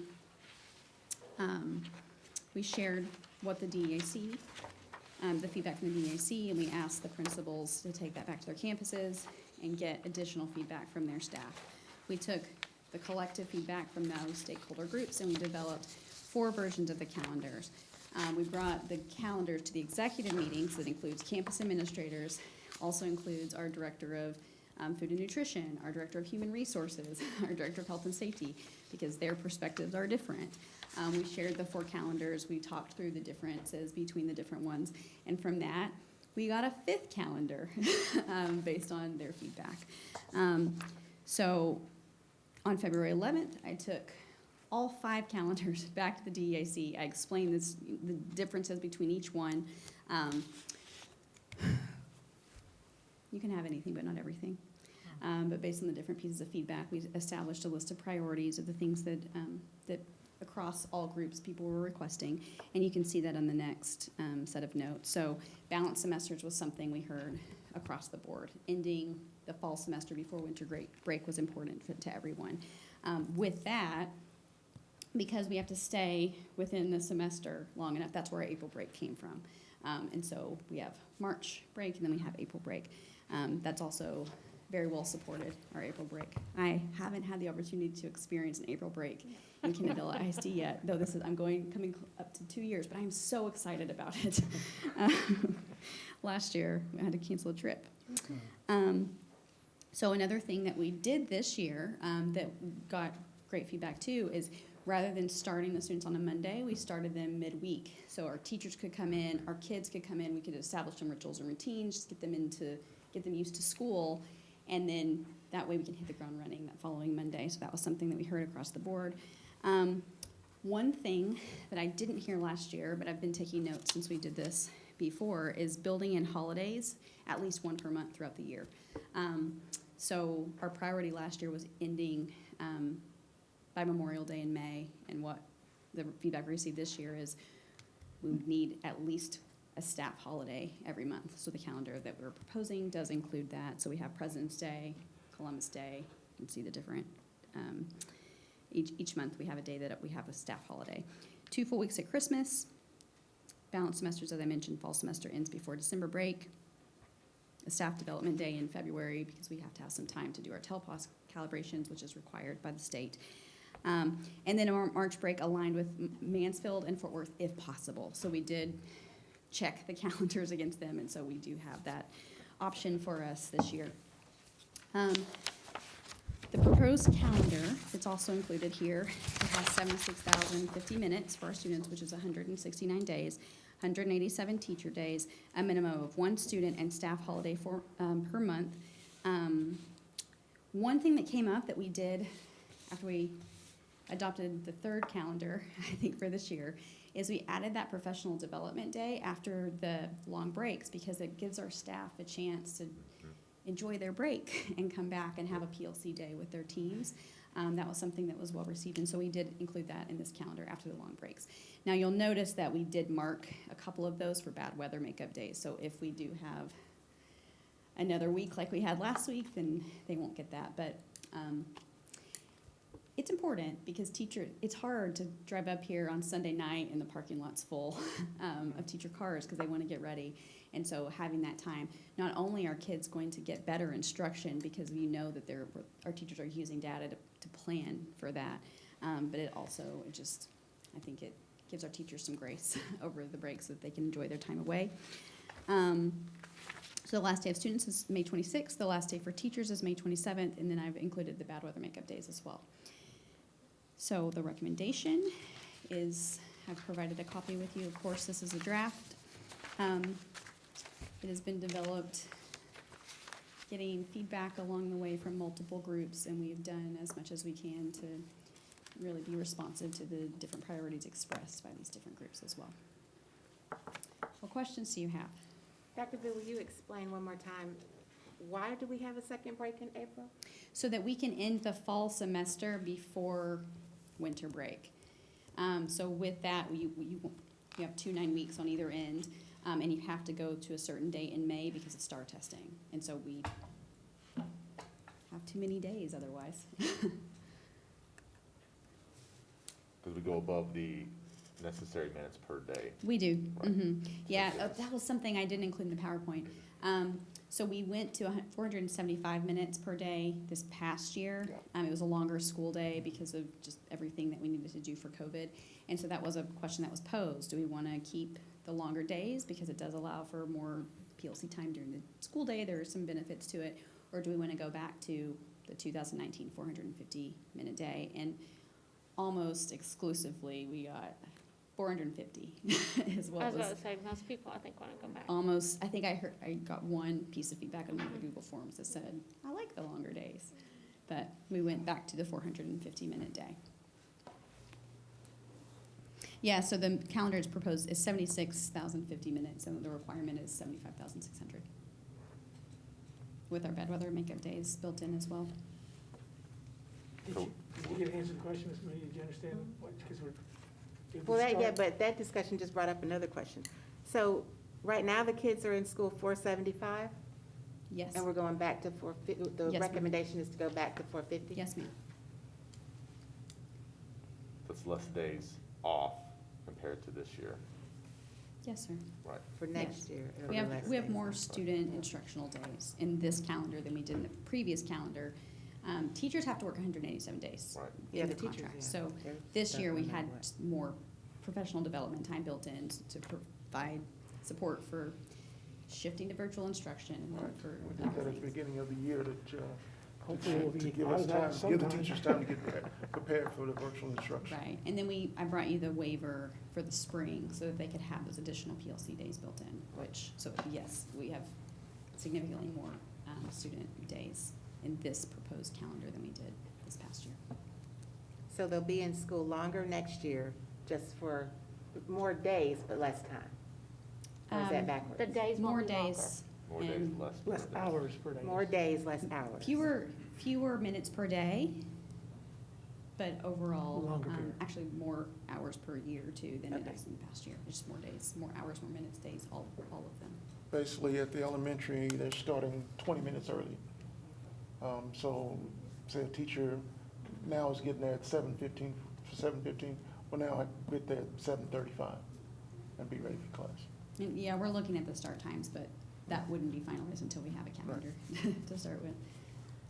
Well, looking at our data that we just did, more days or more hours, we need that, so. Yeah. Okay. Yeah, and we are looking to just different kinds of summer programming that we can do to address that as well. That's not part of this Right, calendar but- proposal, but that needs to happen also, in addition to this, with our targeted groups. And I guess we're hoping that we're back to semi-normal. The reason we had to do it was because of COVID. That's an interesting word. know if there is The any- winter vortex was. What are we gonna consider normal from this point forward at least? Any other questions? Hearing none, I'll entertain a motion with regard to the 2021-2022 calendar. Make a motion to approve the 2021-2022 district calendar as presented. A motion by Mrs. Carruthers, Second. second by Mr. Owens. Is there further discussion? Chair hearing none. All those in favor, please say aye. Aye. Any opposed? Chair hears none. That motion passes unanimously. Thank you. Thank you. That brings us to discuss and possible action with regard to roof settlement. Okay, the attorneys, it is still being hashed out between the attorneys. We do not have a finalized document to sign, so there's nothing to vote on at this time, so we'll table that for the next meeting. Or we can call an emergency meeting if we need to. Can you update the board, though, as to, are you going to wait on the terms of what the general terms you want to wait? I don't think we're supposed to disclose. Okay, all right. And that motion will be tabled for later discussion upon receiving the finalized documents. Next is discuss and consider approval of replacement of artificial turf at Wildcat Stadium and resurfacing the KHS tennis courts and track. Good evening. First and foremost, I'm going to go off script a tiny bit here. I just want to do a big shout out to my maintenance staff for the last week we've had here at Kennedale High School. We just this week alone, we fixed 23 pipes in our press box, and that they worked through all of that last week. They came and they bared the cold and did that. So if you see them out and about, please stop and thank them because they have worked really, really hard this week. So we're backing up and running everywhere. We do have some hot water issues, but as soon as we get those hot water heaters in, we'll be putting them in. So anyways, I just want to do a shout out to my maintenance crew because they have worked really hard this week. It's been a tough week. So anyways, now we're moving on. Anytime we have to talk about facilities, it usually has money attached to it. The turf and the track and the tennis courts. The original turf went in here. I had originally put in my narrative, I think 2007, and it was actually 2004, so that is an error on my part.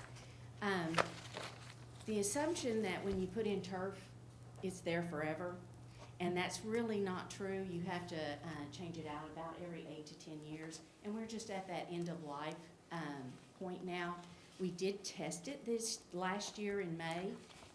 While we were shut down for the COVID, we did actually test our turf this year. We had never done that in the past before.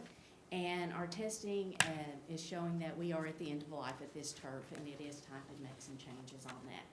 I didn't get that spreadsheet broken down just because we had some ice issues I was dealing with. So I provided that for you today. We did reach out to a cooperative purchasing to try to keep from having to go out to full bid, because if we go out to full bid, then we have to create specs. We have to hire someone to help us create those specs because I'm not a turf expert and Coach Barrett isn't either. So anyways, we went to those co-ops because those vendors are vetted. They already meet all the requirements for purchasing for school districts. So anyways, reaching out to them, we only got 2 people that actually really responded on turf. We got 3 for the track and the tennis court. Gave them very specific guidelines. We didn't tell them exactly what product we had to do because they're all different. They all have a little twist. They all have the same thing, the same technologies, but it's just a little bit different. So anyways, gave you a lot of data. It was a learning experience for me to walk down that turf line. And Hella's is the one that came up on top on that. I know you probably have questions on some of that. Paragon and Hella's were the two that sent the turf in. Hella's provided us way more information than Paragon did. Hella's creates it start to finish. They create the turf, they manage the turf, they warranty their turf. It is turnkey all the way. Paragon puts in Shaw turf. So if we go the Paragon way, if we have any warranty issues, we're then gonna have to go to Shaw. So that's where we felt like Hella's was a better deal. They are more expensive. And Paragon also did not give us the information that we asked for. They didn't include the eco stuff.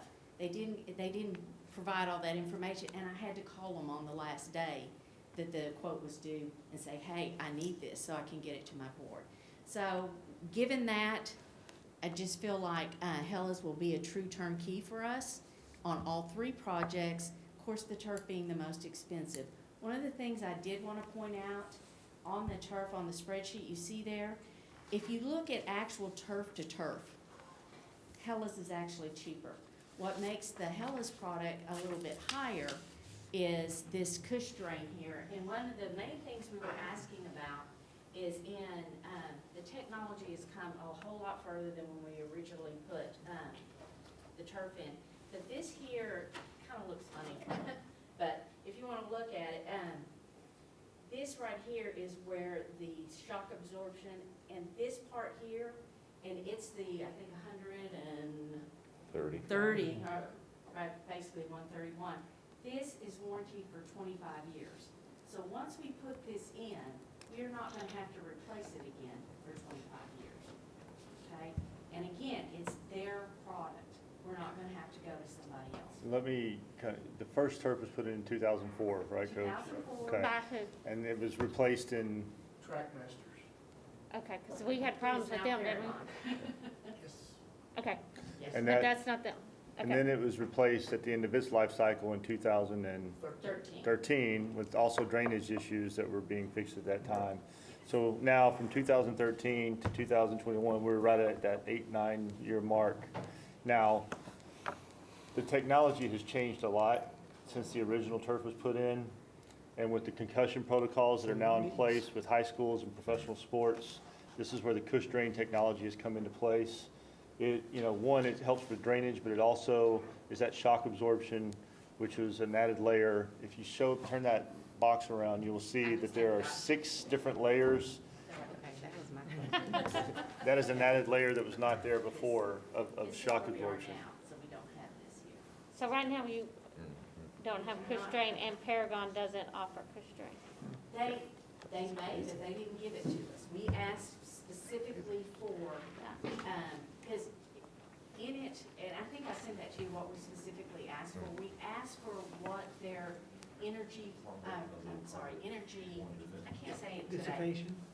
No, injury, not energy. Injury protection pad was, because they have all kinds of different names. Some of them look like eggshells, some of them are grids. I've learned way more about turf than I ever thought I would learn in the last month and a half. But so, and they're all called different things. With Paragon, it's called NXT pad. It is included in that. The thing is with their pad, it's more, it says it helps safety, but it doesn't have any backing for it. There's no facts, there's no G-force impact, there's nothing there. It was more about recycling. They use old field stuff and recycle, so it's more of a recycled pad that helps a little bit with the cush. It doesn't give you any research behind it's gonna help you, where with the Hella's pad, it does. They've gone in and gotten the research put in place for it. So that's the other thing. They just didn't put a whole lot of that in there, so. And with the Ecotherm, that's another development by Hellas. They also have coconut fiber, but the coconut fiber has to be watered, to keep the temperature down. It'll drop the temperature 40 degrees. The Ecotherm drops the temperature 20 degrees. What they claim is that the temperature, the air temperature may be, by the time you kick off in August and September, that the air temperature outside is in the 90s, well, the turf temperature is in the 90s, where if you don't have the ecotherm, it's in the hundreds. Oh, yeah, it's way more than that. And just that level of safety as well with the athletes.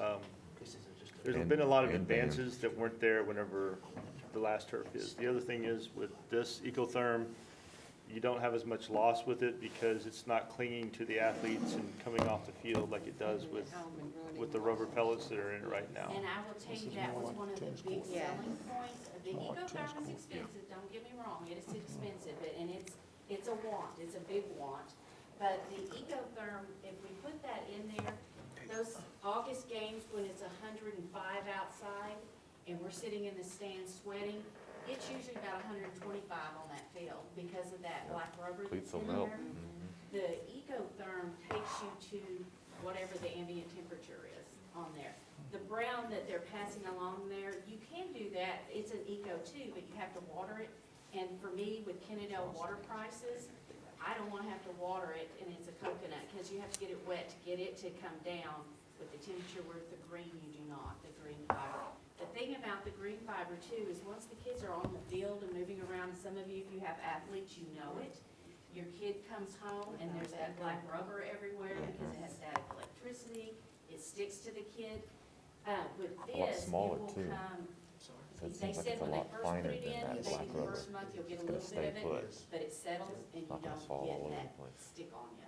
So do they, Or all through your shoes, It where you off have in to your dump shoe. It's gonna stay on the field instead of walking into the field house or your car or wherever else it's gonna go here. but does this product move out from the heavy wear areas as they, I mean, do they come back and vacuum it up and reapply it so it stays at a consistent level throughout the field? There's a sweeper. Yeah. There's a sweeper. Yeah, Okay. and that's part of the thing, there is, and we have an implement now, that this is a Hellos turf that we currently have.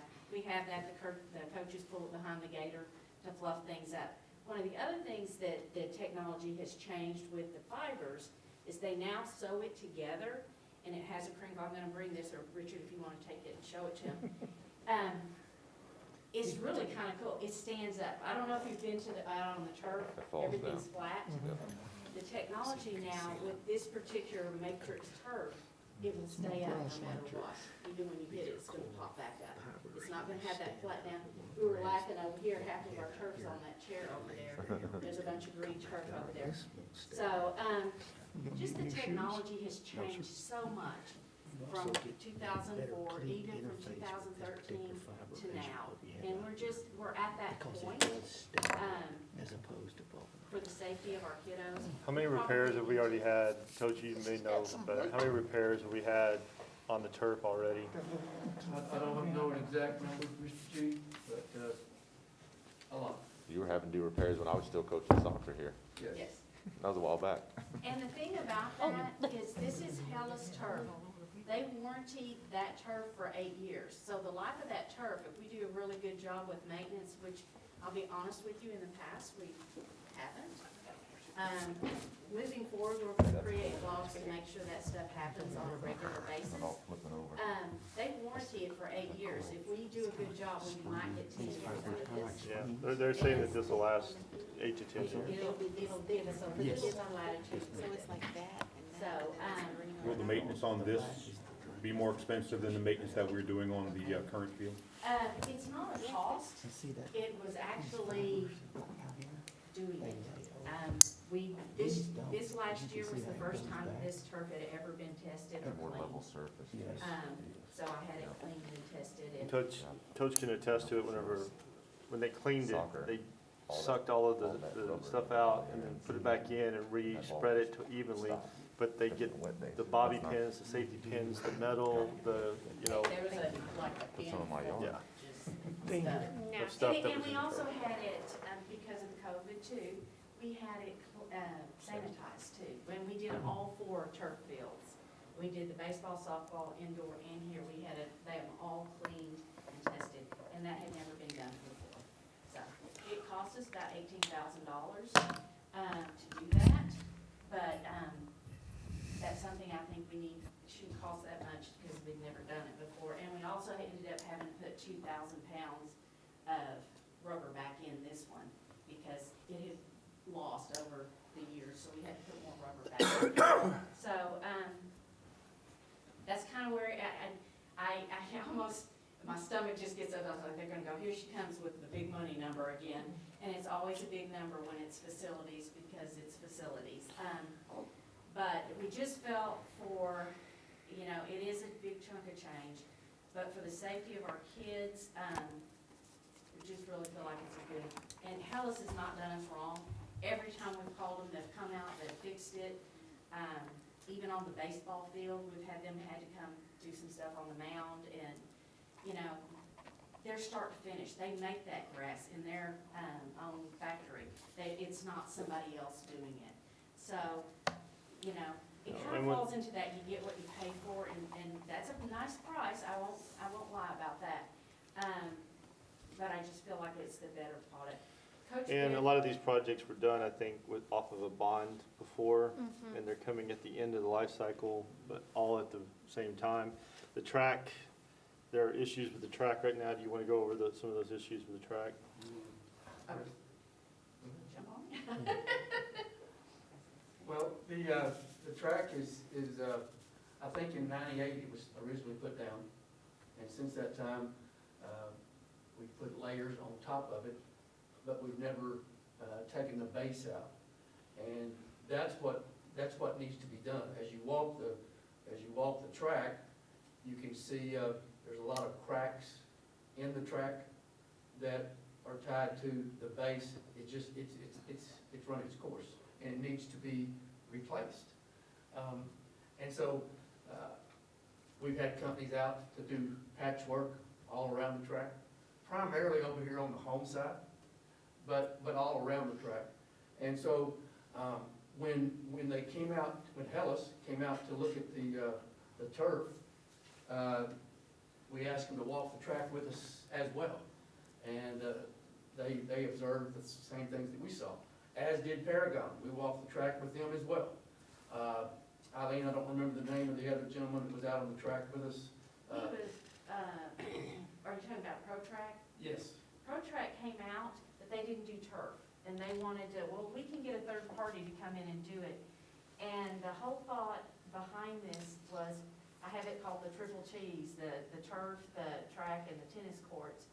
We want to try to get one vendor so we can get it all done in that 8-week to 9-week period, so we're not fighting vendors. Because if we have somebody pull the turf and somebody else doing the track, they're going to go with their timeline and get their stuff done and not necessarily work with each other. So we felt like it would be a better plan to have one vendor do all three, because the likelihood of them working together and not, running a truck over this newly done track by one vendor and then somebody still working on turf. So that was the thought process, but trying to find one vendor. And that's what I reached out to on the GPA contract. I looked for vendors that did all three. Let me go back to the turf just a moment.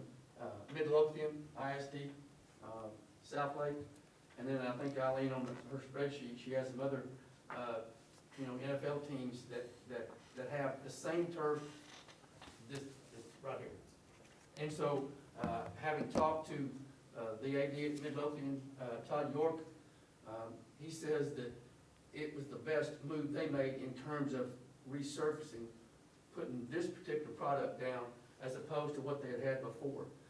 I talked with the superintendent of schools at Tyler ISD, Dr. Marty Crawford, along with the AD at Tyler ISD, and they have this down. They had experience with not only Hellas, but Paragon had done some of their work there as well. And in their estimation, that Hellas was a much preferred vendor because of their service, because of their actual product, as opposed to Paragon.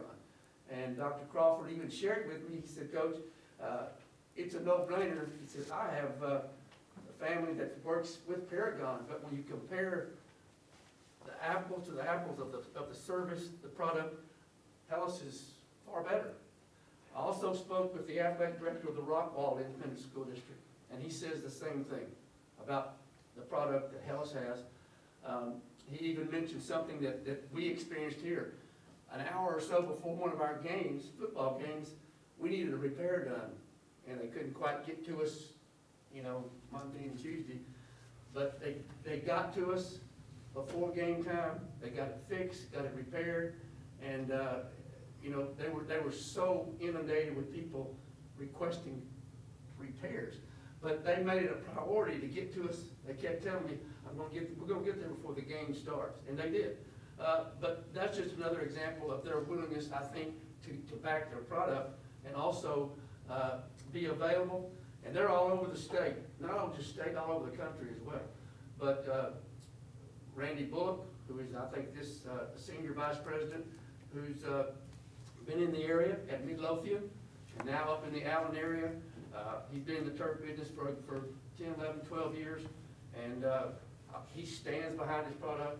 He's a person that really gets to know you as a coach, as a district, and he wants to do what's right and stand behind his product. And as Eileen has said, we just think that with all that they have to offer, makes it a more attractive direction to go as opposed to one of the other teams. In the process also, if they're doing the track and the turf at the same time, they're gonna strip the track, they'll come in and do the turf, and then they'll come back and do the outside of the rest of the track and finish it. So, I mean, it'll be a process where it's all seamless, basically. The tennis courts, when were the tennis courts built? Tennis courts were built, Rich and I couldn't go back and see, he said 2007. I say it was 2008, but basically the tennis courts, and you people who have been here for a long time, we had tennis courts where the Performing Arts Center was originally. With the basketball court. Yeah, with basketball, and we had tore that down to have that there and then moved this over here. There have been no repairs done to that tennis court since it was put in. None. If you go up there, it's awful. None. It's all cracked up. It really needs timberland care more than anything right now. The only thing that we have done over there is, and I think it was in 2010, and keep in mind, it'd been there for a while at that point. 2010, we put the windscreens on. But that is technically all that's been done to that court, is it had windscreens put on. Maintenance has done everything they can to sew them back together, and every time the wind blows, it tears them down a little bit more. And they also, if you see the wall boards where the kids practice serving against, maintenance built those. Those are it's plywood, painted plywood with a line down the middle of it. This quote is for fiberboard, an appropriate board on there. Tennis courts kind of remind me of the junior high football field whenever I first got into the district, and I didn't know if we were ever going to get that junior high field back, but we're getting pretty close to having it back into very, very good shape. But it's taking work, and it takes money and it takes time. And so whenever I came in and we did the needs assessment, and we kind of started looking at the immediate needs in the district, and we had those presentations, we had different areas. We had technology, we had, we applied a bunch of things to our technology and our Chromebooks and getting one-to-one and sustaining that. We've also, the roofs for the buildings and address that. We're trying to systematically address the issues with the PAC and the safety and the lighting of the PAC. So we are systematically trying to work towards these projects. This is the next one with the life expectancy that we need to address. So. And one of the things that too I wanted to point out, and I have put that in the narrative too, this facility here is used by our community, pretty much every sporting group we have. Just like last week, we had the boys here, the girls there, track and the soccer team on the soccer field. We get our turf gets a lot of use. It's not just a football thing. Our elementaries come over and use it for their field days. Usually, of course, senior class uses it for Power Puff and all kinds of fun things. Lots of fundraisers throughout the district. We host the band does a lot. They march on it probably as much, if not more, than football during football season. The band uses it, but there's just, I hate that the perception is just as an athletic thing, and it's really not. It is, but it isn't. We have a lot of people that use this field. And we're also a field within our district that we get chosen. You know, we're the school that they pick to do the regional track meet and the area track meet, and we do playoff games here. So, you know, it kind of is a feather in our cap, and, you know, our feather's getting a little tarnished, and we need to puff up our feather a little bit. You know, I think one of the things also, I think our field is being used for, not only just the field, but our locker rooms and the facilities where, the Armed Forces Bowl that we hosted, this year we did not because of the COVID, and they didn't allow the teams to go to respective schools, us being one of them, along with Burleson Centennial. But for 10 years, we hosted them as well. And, you know, one of the things that we heard numerous times is, Coach, this is better than a lot of college facilities. Not just the turf, this building that we're in as well, our locker rooms. But having they practice obviously on the turf. But that's one of the things that our athletic complex is a feather in our cap. And Eileen just mentioned that you think a football field, the majority of use would be by the football team, but it's not even close. All our other sports are on it a lot more than we are. So the band, you know, one of the things also, Mr. Oaktie and I have I think a unique relationship in that not only do we share kids, but we share that field too. And we make concessions for each of us to have time on the field at any given time. And so, you know, he has his kids out here practicing, you know, every morning. And the fact that he does that and is able to do that, and we can work well together, I think just echoes what Eileen said about it's not just athletics that use the field. And it's good that when we can have that kind of working relationship with not just the band, but other groups as well. Dance team, cheerleaders, things of that nature. So, Youth football, whenever they had to use it Youth because football, the youth junior high for- field was in bad shape. There might have been a few physics experiments on there with some water rockets back in the day. Okay, right, okay. There's Drones plenty. too, I've seen some drones floating around over here too. So, So did you include some of these, the band and all those other leaderships in your discussion of which turf to go with, or have they at least seen sample of the product? not to my knowledge, not to Okay. this go. In all honesty, because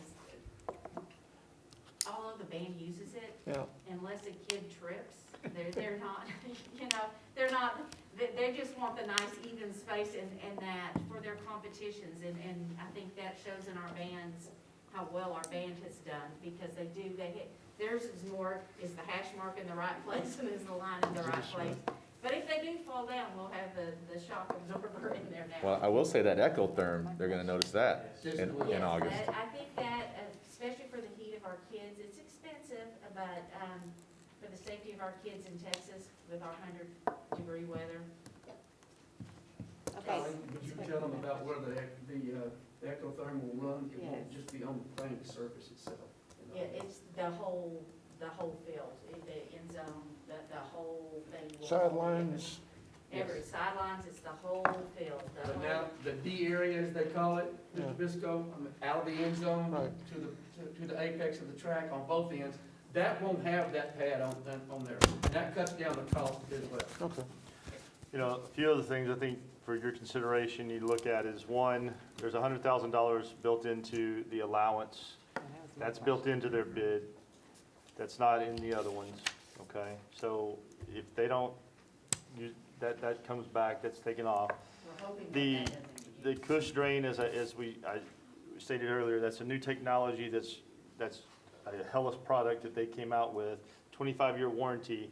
That will get us through at least 3 cycles of turf, you know, with the life expectancies of turf. So I think that's a consideration there. If we had grass field out here, which we don't, but, you know, that decision was made a long time ago, but if we had a grass field and you had to water it, fertilize it, do all the things, mow it, stripe it, paint it, all the things, you know, and you add those costs up, that's a substantial cost. And you're looking at least $50,000 a year.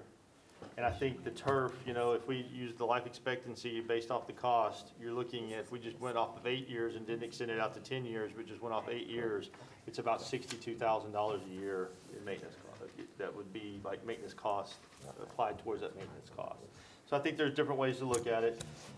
The reality is we have turf, and the turf does have to be replaced eventually as life expectancy gets there. So, you know, it is a big cost, but these are I guess, the arguments for it. The other thing that, we've talked a lot about the turf, I want to talk about the track too. Personally, I don't like this red. It's not as pretty as the green, but I will tell you the red, this is again a new technology, the heat, you know, I like black better than I like this red, but this particular type stuff, the EPIQ stuff, holds the heat down. So the kids can stretch comfortably on the track, and it's not gonna be hot, and it's not gonna radiate back up. So that was, I don't know if you saw the drawing on it with the red, because when I got it, I went, I don't like that red. But, again, this falls back into the safety, trying to keep the heat down on the kids, that the red is here. And they will completely, as Richard said, the last time the biggest repair, we haven't completely resurfaced since 2010. We did a repair in 2018 that was $73,000, and some of you were probably on the board and knew that we had to do that. At that time, a quote we got to replace that was like $175, and they just did the patch at that time instead of resurfacing the whole thing. But we're to that point. We've got so many cracks. I don't know if y'all noticed in one of the pictures I sent had stuff growing up. Our track should not have weeds growing up in the running lane. So we know we have some issues underneath. And again, they haven't been addressed since 1998 when the track was put in. So that's where, you know, like I said, the triple T's, we just need to handle our turf, our track, and our tennis courts. And that's something Richard and I were talking about as we sat down and reviewed a bunch of stuff just the other day. The tennis courts, as Ms. Carruthers said, you know, she comes up and plays on. That's one of our facilities that the public uses a lot. They're packed in the summer. I mean, you have to get here at a certain time early to get one. So They're that, packed. if we spend the money now to redo that, that's something we may want to talk about. Do we want to keep them open to the public? Do we not want to keep them open to the public? I know when we put this in, the turf probably, I guess, when did we start locking it? About 8 years ago? Yeah, we've tried. What happens here, and that's why we've let the junior high open, is, you know, people are out here with their dogs, and they don't clean up after their dogs. So if we're gonna spend that kind of money, there are some things that we do have to lock up, and I do get that taxpayer that says, well, it's my tax dollars, and you know, my coy answer is, well, go down to the fire department and ask if you can take a spin on the fire truck. That's your tax dollars too.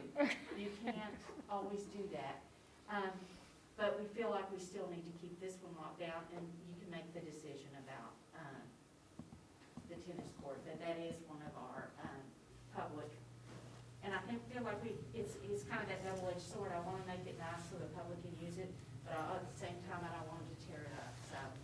Any decision about putting basketball courts anywhere again? Or have you looked at that? You know, there's so many things I would love to do, but as you know, the price tag. We have basketball courts at Arthur, though. We do have some at Arthur.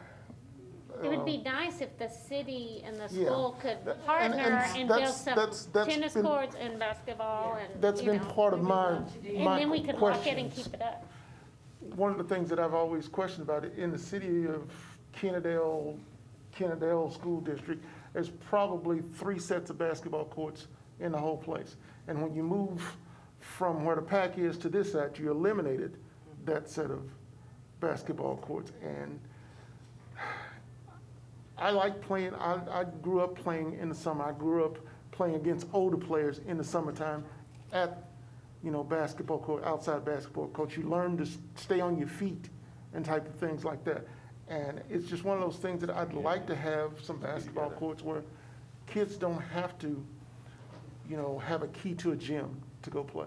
And that's a very, very valid want for our community. I think we have to share it with the city, like Ms. Carter said, because as you can see, we're talking at almost $1 million just to maintain what we already have. That's not adding anything new. So if we add something new, there's a cost to that too. Okay. I'll be happy to do it if you want. Well, I'd just like you to consider. Yeah. We have a big want list too. We have Okay. a really important needs list, but that's kind of on the wants. We have a lot of. And maybe that's something we could, do some type of joint venture with the city. And see if we can do something like that. Kind of like a civic Well, center. if it keeps it from not being We brought love to to have us. a civic center too. But anyways, if y'all have some questions, I can stand up here and talk about it all night, but I know we're tired and y'all still have other work to do. Do you have any questions? Yes, I do. I agree with Mr. Bisco because before we had the pack, the kids were able to come and to play basketball.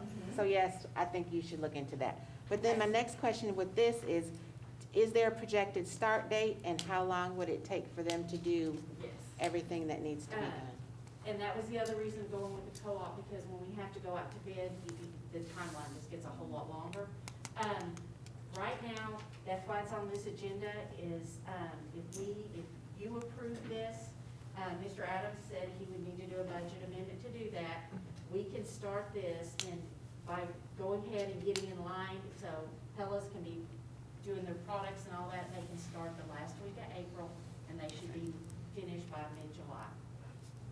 And how does that affect track season?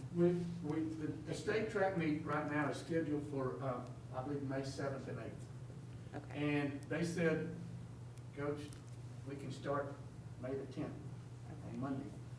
Because now, soccer will be over, track is over, and the only thing that we would be concerned, and it's not a concern, because we can make this, our summer strength and conditioning, we can be out on that field over there, we can be in the indoor. So we could say, have at it. Okay. So it'll start in April and it'll take the summer? They said 50 days, 50 working days with built-in allowances of several days. He said 60 with rain. Yeah. you know, Weather. Okay. Rain and weather and, getting that stuff sewn together. July somewhere. I think it's amazing that they sew this. They actually sew it. Shaw, for Paragon, they do that too, but this is a full, like 15 fibers that sew together. Shaw's is 3 for their So it'll be ready for And football, It doesn't for have football in August. crinkles in it that stand up on there. I did notice, did you have any more questions? Nope, that was it. I did notice that for the tennis one, they did not put a bid for the windscreens. Was that by their choice or just? No, that company actually just happened to come in, Okay. cold. I got you. While I was walking it with these other companies.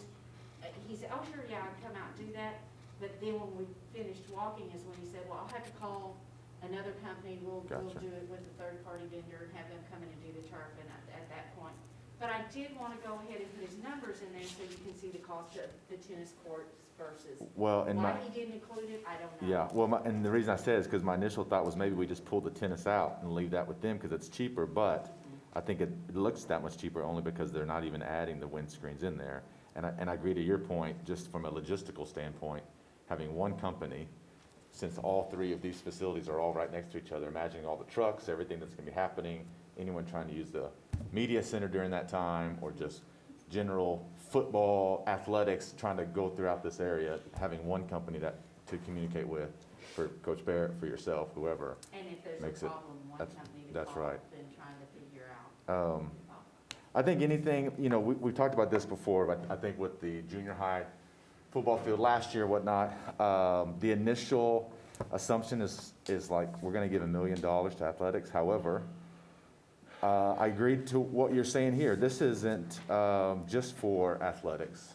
I mean, I think of band and the band kids coming back into class and their shoes are literally melted because they had black shoes on that turf. It was 100 degrees, at 4 o'clock in the afternoon.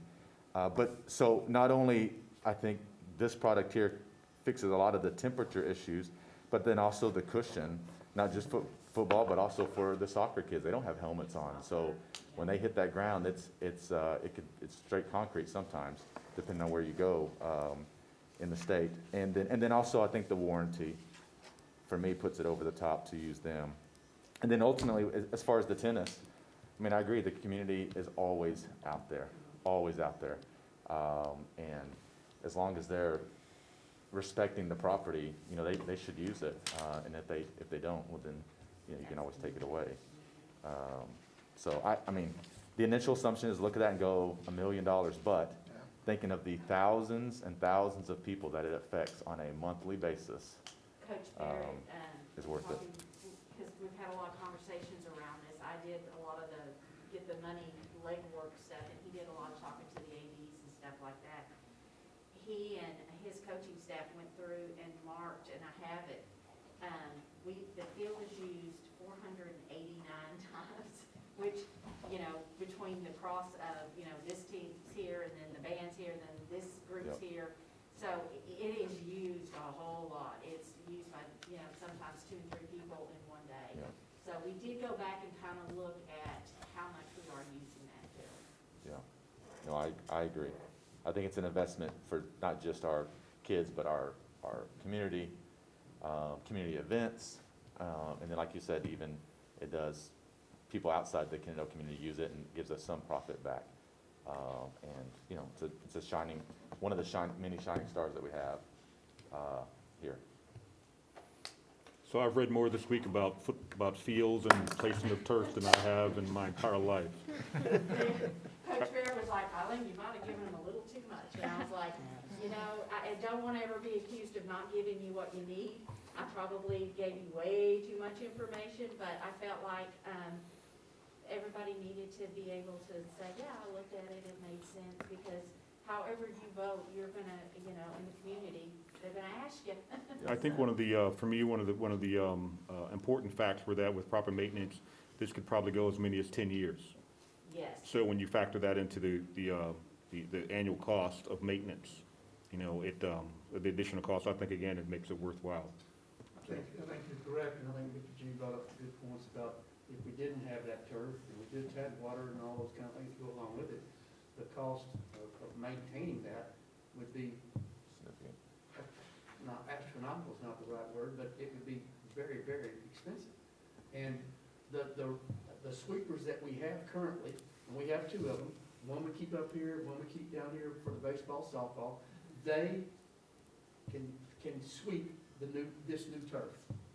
And what they said they would do, they'd make any type of adjustment necessary, because, I mean, it is a different turf, but it can be used, and they would make sure that we're outfitted with that sweeper that can do all that it's supposed to do. So we don't have to purchase another sweeper, which we had to back years ago. Well, I don't doubt the necessity. The things that I'd like us to learn from this is that we need to plan. We don't plan well for the replacement of items.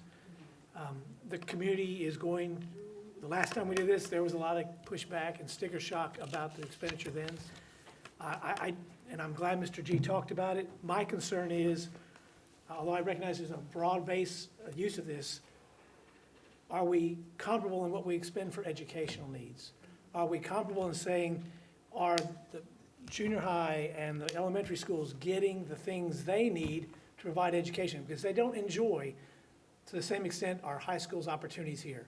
And as we approach those questions, if we feel this is an appropriate thing, we really need to say, okay, if we can approve $1 million for this project, we need to make certain that every student in this classroom has their needs met. You know, we want to argue about spending $500 for shields or smart boards. We better be prepared to say, if we spend this kind of money, that the educational needs that we are not addressing, we do address. As a board, we need to say, if we can commit to this, and I think it's a necessary thing. I mean, I ran distance, and I can tell you, my feet blistered because we ran 10,000 meters on a track. And so having something cool, I would love, I wish it was there, and I think that's a great thing. But can we say the same thing about meeting all the educational needs in our buildings and all campuses? And are we committed to making sure that we address those needs to the same level we support this type of expenditure? Mr. Clark, I wholeheartedly agree. I would never try to convince you or anyone else that athletics, extracurricular is more important than academics. Would never try to do that, because it's not. But at the same time, I certainly think that there's some things, some educational values that's derived from extracurricular and athletics that, that sometimes, you may not be able to experience in a classroom. And so I understand what you're saying, and I agree with it. If we can find money to do this, then we certainly need to find money to do other things. Money's tight, I get it. But, I stand firm, for not just athletic, but for extracurricular activities as well. And you've got a very, very difficult task at hand here to weigh all the factors in here and then make a decision. And I certainly have a healthy respect for that. And however it turns out, I'll have a healthy respect for that as well. And I've always appreciated what you do with our young men and women. I mean, I do respect extracurriculars because I did them. I think everybody here is involved in them and recognizes there are a lot of our students that's what they recognize as makes them special. And we need to support that. But I just want, as a board, we recognize that, Patterson should be complaining about not having the playground. Delaney shouldn't be complaining about saying this playground doesn't work. We need to be consistent about looking at those and recognizing their value to those campuses. And, again, high school has a lot because it's got a lot of diversity and programs, and we continue to support it. This is a good investment. I'm not saying it's not. I think our community's gonna say, you just spent $1 million and my child doesn't have X. That's what we will hear in the community. Sure. And I just want us to appreciate that, because when we hear it, we need to say, I hear you, I respect it, and we are addressing those. And I think Mr. G's done a great job of saying, here's project 1, here's project 2, here's project 3. But as a board, and Jimmy needs to do it too, we need to build into our budget the funds to make these sort of. For future. I'm glad you're talking about this, because we got another round of technology coming around, so, But we need to say that there are replacement costs for everything in this district, and it's hard to plan for that in a systematic way so that, it's hitting us for $1 million. Okay, well, if we know in 8 years we're gonna replace it, and we've saved or budgeted $50,000, we said, we plan for this event.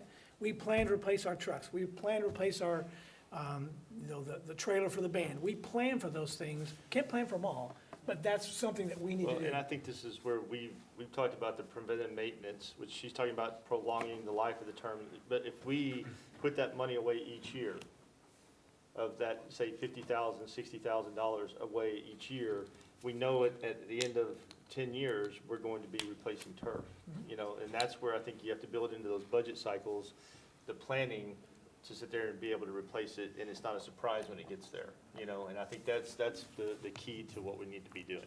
I just want us to, as a board, be prepared to say, when Dr. Vu comes and says, my teachers need X, we need to say, you're right. If they need staff development, they need to get that. So again, But in defense of that, I think when they ask, we usually are always the first one to say, this is something this is a facility need that is needed. And I think y'all came and said we need computers, we bought computers.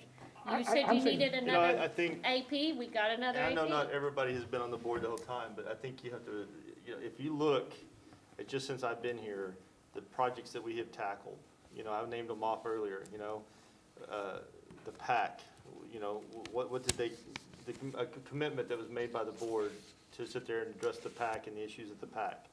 The issue, this media room and, the investment that was put into this media room to sit there and make it more functional. The roofs, and the investment when we had no guarantee about any kind of settlement or, winning a lawsuit.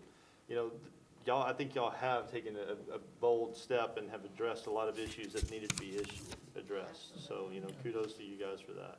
So. And I think a lot of this is coming very quickly. I know that first 6 months or so I was on the board, I said, these numbers are way too big for my little brain to understand. And the numbers are huge, and being able to talk to a parent or talk to someone in the community saying, you spent X amount of dollars for what, is something we have to face, because we live in this community. And if we are going to be exceptional in whatever we're doing, whether it's football, whether it's band, or whether it's academically, or whether it's an academic team, whether it's any of that, we have to expect that there is a cost. And what we need to do is get better at planning for those costs.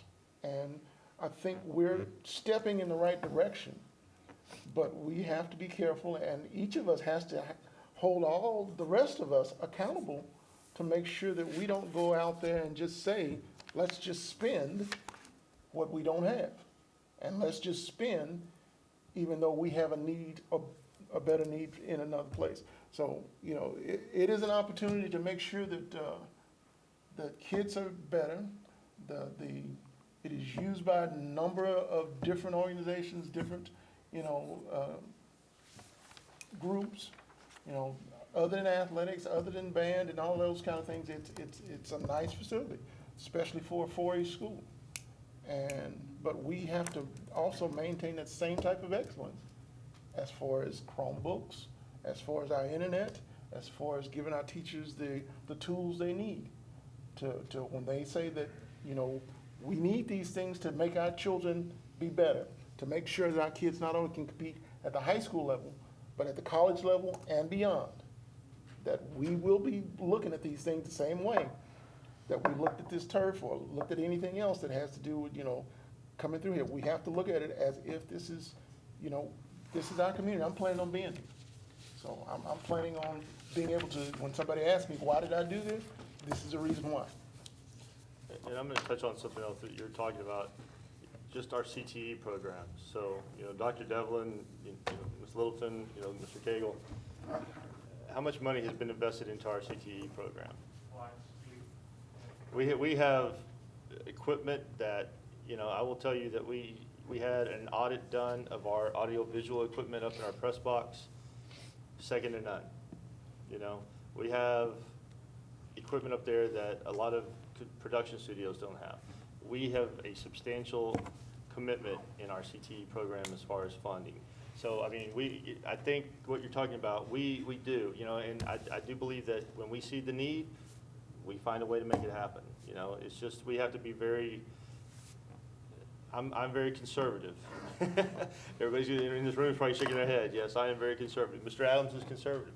We're gonna make sure that we are protected and that we are taking care of the finances, but we're also going to address the needs as they come up, so, and, you know.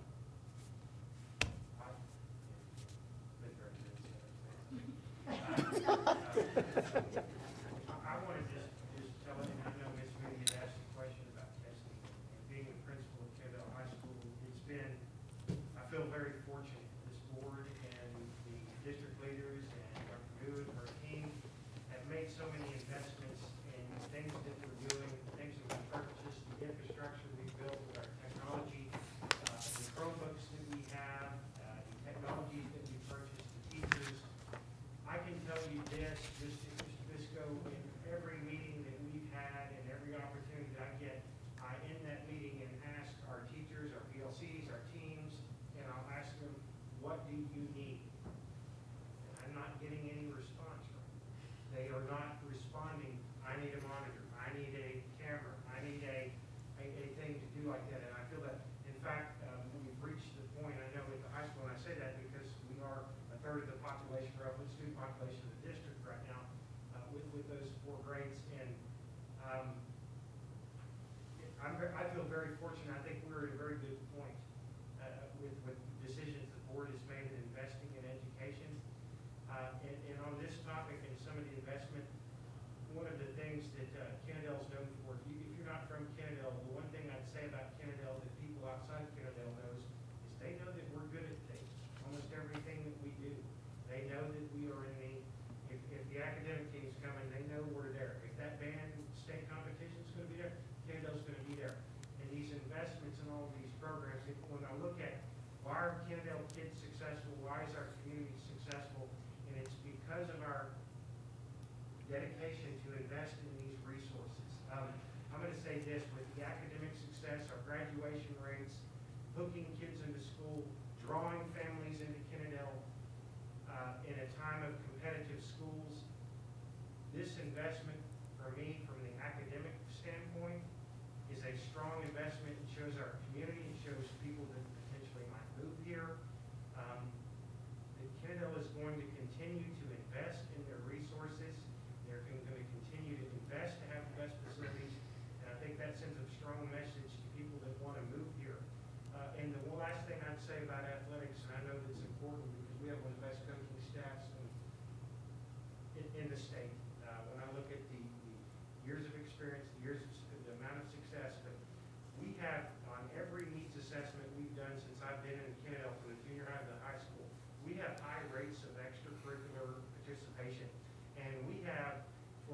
high school, lots of different programs ranging from UIL sports to our archery program, which is currently seated 4th in the state, and that's divisions 1A through 6A.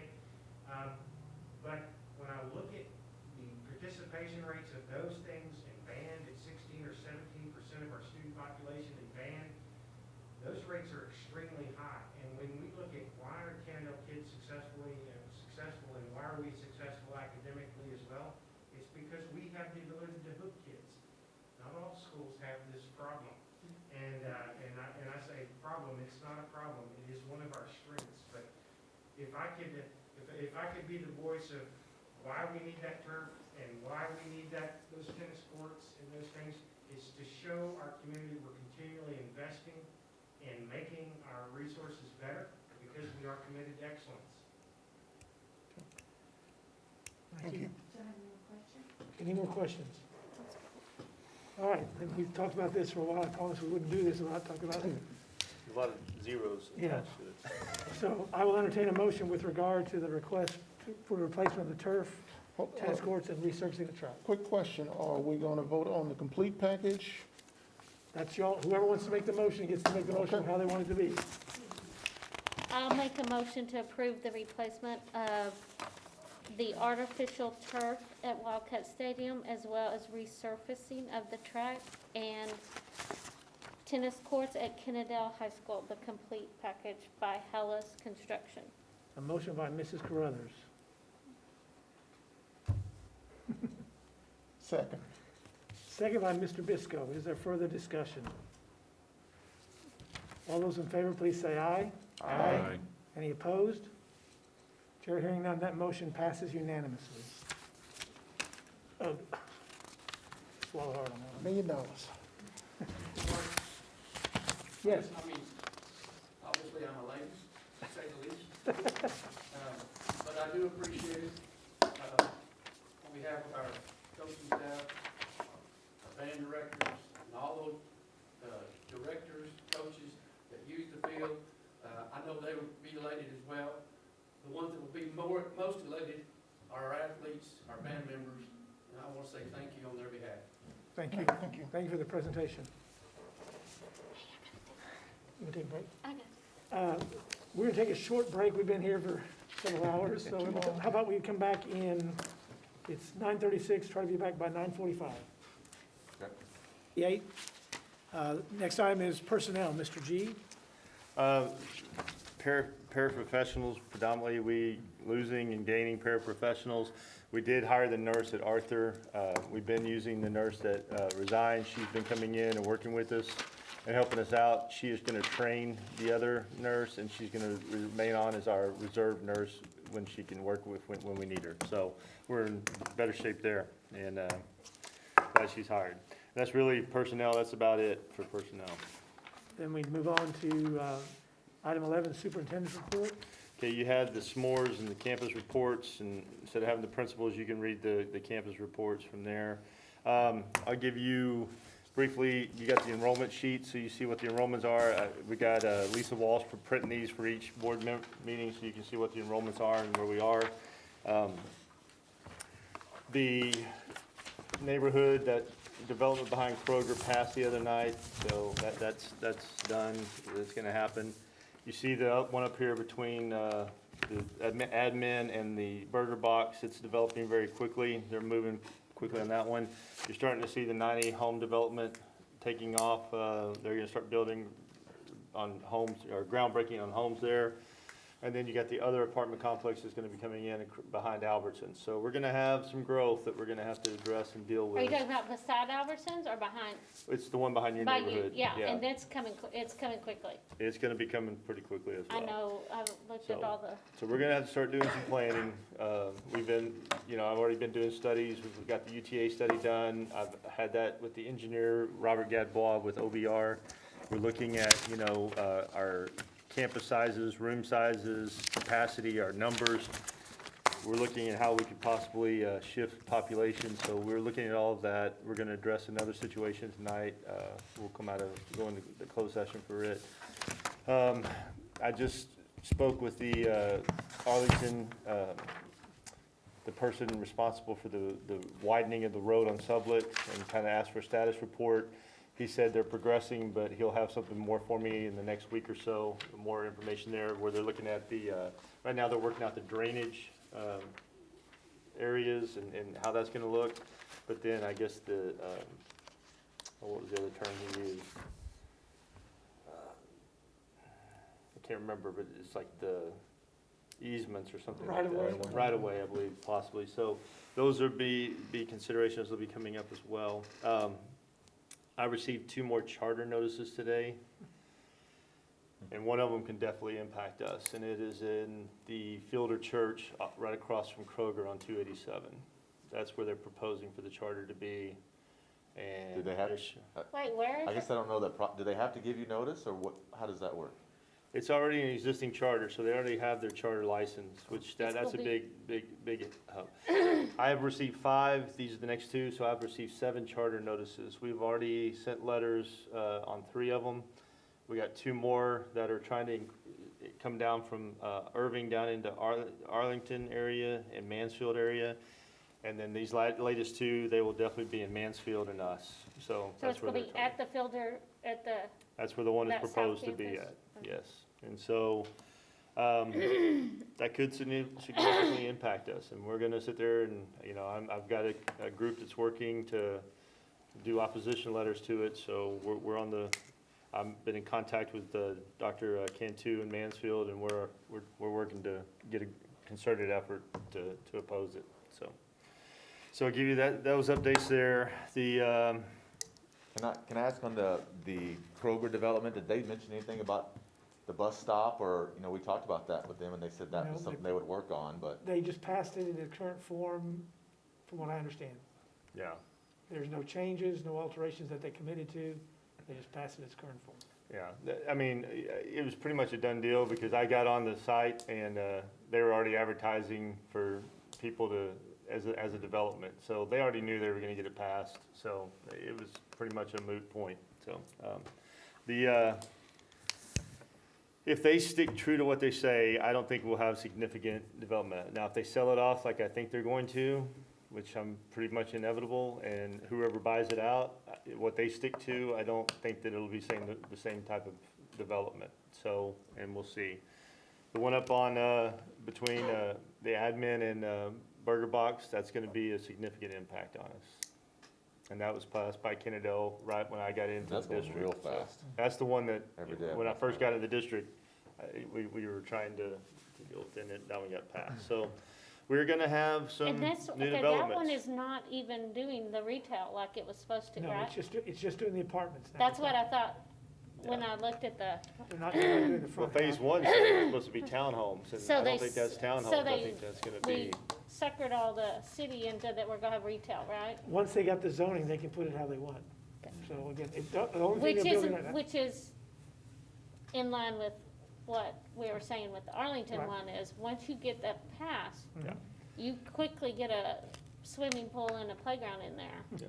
And the problem with the charters, once they get their charter, they can expand Anywhere. like that, because the commissioner just rubber stamps them pretty much. So we're gonna fight them, but, between the developments of that, there's gonna be some planning and some uncertainty that we're gonna be dealing with. So, Okay. be prepared for that. All right. Anything else on your? What else you want to report on? I'm trying to think. I thought I had something else. Oh, we cannot disclose terms of the lawsuit on the roofs. I will just tell you that the lawyers are working through a settlement, and we cannot discuss the terms, so I can't really go into it, but the paperwork is not finalized, so we just tabled that. I think that's quite a bit of stuff that I've covered there. The developments, where we are with our, we had a meeting on the numbers and looking at our pre-K situation, 2 days ago, and we're coming up with, they're crunching some more numbers, and we're coming back with some more things, and we'll be bringing those things to you probably in the next board meeting, okay? All right. What about as far as the cold snap and? Oh, let me give you an update. That's the other thing. We got through the cold snap pretty much unscathed. You know, when I say unscathed, comparable to other districts and what they're dealing with, we were very, very fortunate. Brian was not so fortunate, but he just got power back, I think, Sunday, so in his home. And, we, unfortunately, the way this was designed, the water runs through the high school out to all of these buildings. So the shut-off is at the high school. There are no shut-offs for these outbuildings. And where we had most of our problems were on the outer buildings. This building had issues, the field house over here had issues, the concession stand, the other concession stand, the 2 concession stands out here at baseball, all of those had issues. The junior high field house back behind the building had issues.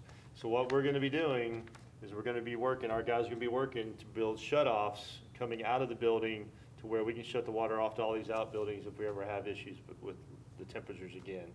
So we don't have we can shut it off and not have the issues that we had this time. It's no fun getting a call at 10:30 at night saying, the press box is flooding, that wasn't fun, so. We'll be, like I said, fixing those shut-offs. Patterson had a leak on the roof, but the roof leak was a water heater. We have tankless water heaters on the roofs for some reason. I don't know why, but that's where they are. 1 at Patterson, and we had 5 go out on the high school.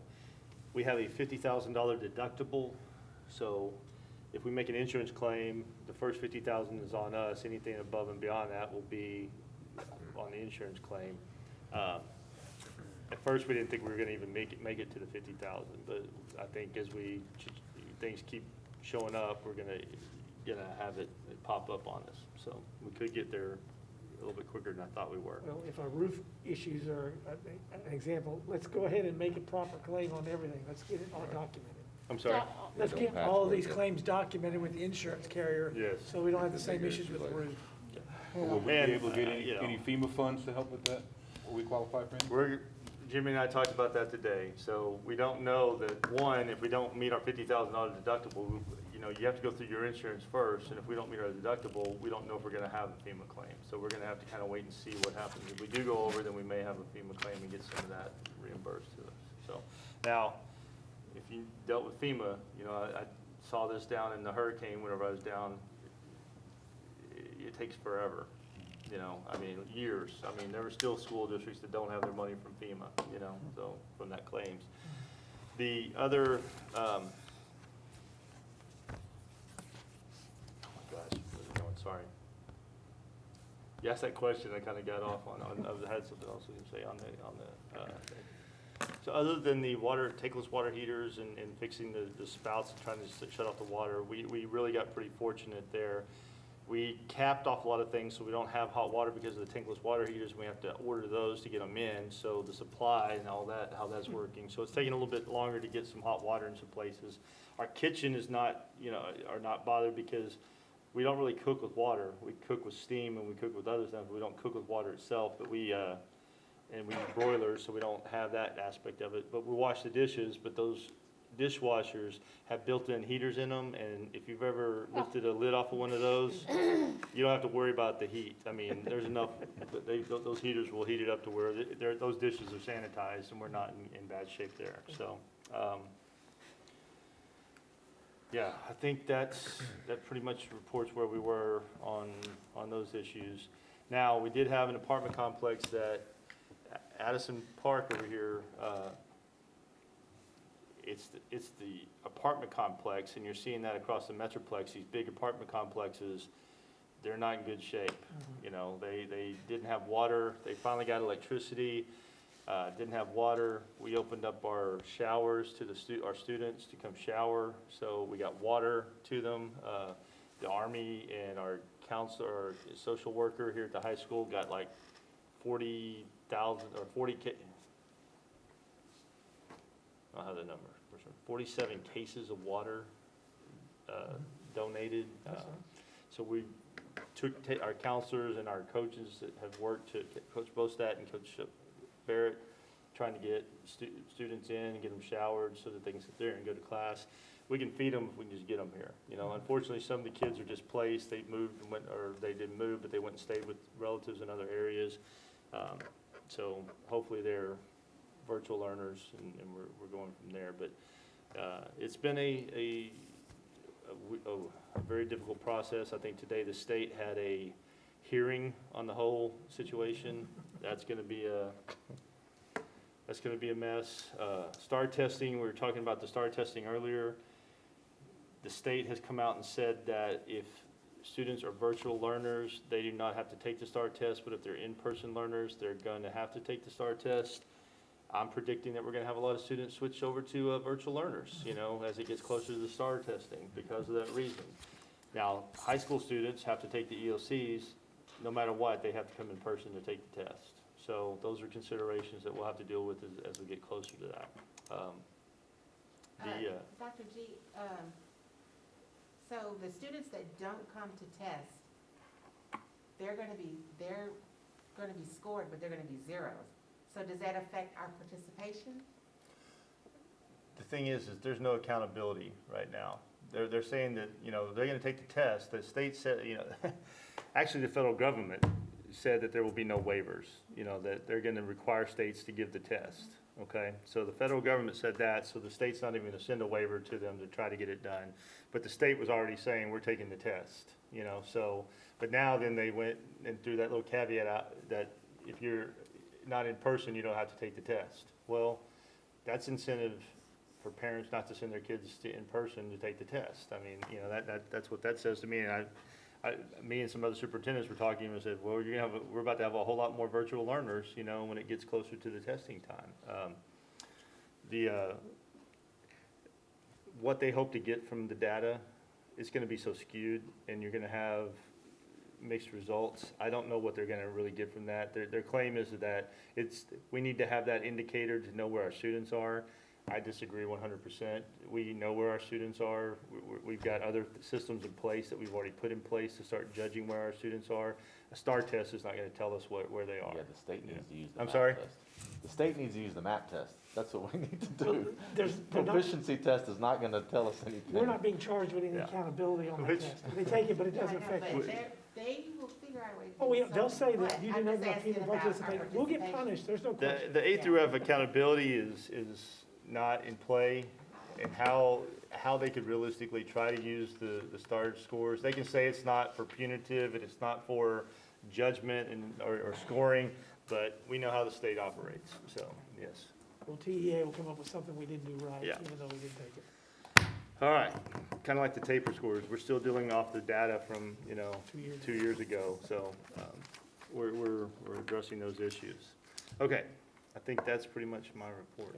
So, Item 12 is board discussion. Does anyone have any issues we want to bring up at this time? We still got more work to do in executive session, so kind of suggesting that we move on to that part. and I try- was just gonna make one point I wrote down. It might be helpful just for, when we do presentations like today, to have those slides up. Because I don't know, they're like, so go to this page, and I'm just trying to keep up. It would Yeah. be, if the slides have already created. I made that mental note myself, because Just I was having sitting them here and up I so was we can looking, and I'm follow thinking along. of the people sitting out here, and they're not able to see what Yep. we're seeing, and we have the papers and stuff, but having a way to show that data up on the board, I made that mental note myself, so, I mean, I agree 100% with you on that. But I do think we have to at times appreciate, like I said, like I talked to you beforehand, there was a lot of concern about how that data would be looked at. And so there might have been some conscious decision, maybe it's better for us to discuss it first and figure out how they get it to their people. Well, that one, but there was about 50 other pages we went through that Oh, yeah. weren't that data, so. I will say, there are some things that are meant to be internal documents that don't possibly Sure. need to be shared right off the bat, like the calendar, that's a draft still, it's not finalized until y'all vote on it. Once you vote on it, then we'll make it finalized, but, there are some concerns that when we're working internal documents, we're providing information that sometimes doesn't need to be shared publicly, because we are working through some of those things, that, as John was saying, the data, that was my concern whenever we were talking, you bring us data. I said, we don't really have data, and it's not, the data we do, we don't know how conclusive it's gonna be and how authentic it's gonna be. And I think his comments were, just bring us the data, so we brought the data, but it's got a lot of cleaning up to do. So, okay. We do need to, next Thursday, is our next community meeting. So those notifications, or Tracy can send those out Monday for the reminders for the people to come to it. So contact your people and, you know, kind of encourage them. We had a good turnout last time. Like to see that good turnout continue. And moving forward with that process. Thursday, March 25th, Tracy would like to move the meeting to the last, because you got the spring break and her trying to get things, you know, she'd like to enjoy her spring break, so if we can move it to the last week, like, of the month, that allows her to sit there and then come back and get the board packet and everything put together. So it's March 25th, okay with everyone for the regular meeting. We discussed having a meal, but everything kind of happened kind of fast, and this last meeting got pushed. Do y'all want to still try to have the meals beforehand, the regular meetings? I still think it's a positive thing if we can do it. So first question is everybody okay with the 25th for our regular meeting in March? So that's a yes. Yes. Is everybody okay with doing, if the culinary group can do it, have a meeting there beforehand of something? I think they're proud to show their work. 6 o'clock? Yeah, so let's. Okay, so we'll do the meal at 6 o'clock, just Meeting a at social 7. gathering, Yep. no meeting, Yep. and then regular meeting at 7. Yes. Okay, so All we'll right. do that. One other bit of information, Tracy, your Chromebooks are in, okay, so we're moving away from the iPads. One, we pay data usage and all that stuff on them, we don't with the Chromebooks, so we have ordered those are in. Brian's gonna do some things to get them set up, but having y'all come up and get everything acclimated for you, we need to work out a date or start working out some times for y'all to come up and do that. Brian, what do you think is a good window for you to do what you need to do with the Chromebooks? Okay, well, they're gonna be Windows laptops. I don't know if this is. Can't hear you very well. Myself. Okay. Okay, they're Windows laptops, and we did get them just yesterday, and we just need to image them, get them set up, and we'll see. We're gonna try to maybe get them to you next week when we go with the town hall meeting type thing. So that's the goal. Otherwise, we'll just need you to log into them, and you'll just use your regular email account to log into those once they're set up. So you're gonna try to do that at that next meeting? We're gonna try. We were just kind of talking about it. So Okay. if we don't have time, we don't have to. We can work out. We're flexible. How about that? Do you need them to show up a little bit early to the meeting, I don't think so. I mean, Well, we got dinner. or do it afterwards? No, that's the Either way. meeting. No, the Are we next talking about the meeting? He's talking about next week. Next Okay, week. next week? yeah, Oh, next week. Yeah, that's good. So I just want you to have them before the next regular meeting. Okay. That's kind of the goal. So is it not that big a deal what they need to do? I don't think it is. No. Okay, It's all just right. going to be a matter of it's just going to be a Windows computer. You already have accounts with the school district because you have an email account. You're going to log into your laptop with that same account. It'll be So, and Tracy, I think, is going to put together an email that has all of the links that you need in it, so you can just go to those links and bookmark them, and that should do it. Do you want them to turn their other stuff back into you at Yes. that same time? Yeah, we'll collect Be the good. iPads. Okay. And Mike, will you offer us some training when we need it? Sure. Yeah, All right. don't drop it. That's a, yes. That's right. Number one. Okay, all right. All right. All right, we're good? Uh-huh. So Thank those you. are I think we got all that settled. Okay. Okay. All right. So that brings us into executive session. We are now going to adjourn into executive session for consultation with attorney pursuant to Texas Government Code 551.071 and deliberation regarding superintendent's evaluation and contract pursuant to Texas Government Code 551.074 personnel matters. We are adjourning into executive session at 10:09. Thank you. The time is now 11:43, and we are returning to regular session following our closed session. Are there any motions to be made as it relates to the closed session discussions? Yes. Okay, I make a motion to extend the superintendent's contract for 2 years until July of 2025. A second? motion by Ms. Carruthers, second by Mr. Owens. Is there further discussion? All those in favor, please say aye. Aye. All those opposed? Opposed? Let the record reflect, there are 4 in favor, and Ms. Moody and Mr. Strange opposed. Are there any other motions? I'll make a motion to raise the superintendent's salary to $170,000. And if staff receive a raise in August, he will get the average dollar amount of raise given. Motion by Ms. Carruthers, Second. second by Mr. Strange. Any further discussion? All those in favor, please say aye. Aye. All those opposed? Chair hearing none, that motion passes unanimously. Is there any other items to discuss following our executive session? Chair hearing none, we are now, Oh, well, you still gotta do the, attendance. sorry. There is I one. didn't have that one back. I got it. Yeah, Michael has that one. Who was the second on that? Mr. The Strange. second? Mr. Strange, thanks. We good? Go ahead, And make him, let's go, got it. we're ready? Make a motion about the attendance zone. The attendance zone shall be per board minutes 2014, that any student currently attending Delaney and the affected area may continue going to Delaney, providing that they have their own transportation. Motion by Mr. Strange, Second. second by Mr. Owens. Is there further discussion? All those in favor, please say aye. Aye. Anyone opposed? Chair hearing none, that motion passes unanimously. Any other items to discuss? I appreciate y'all. It's late. It's now 11:46, and we are adjourned.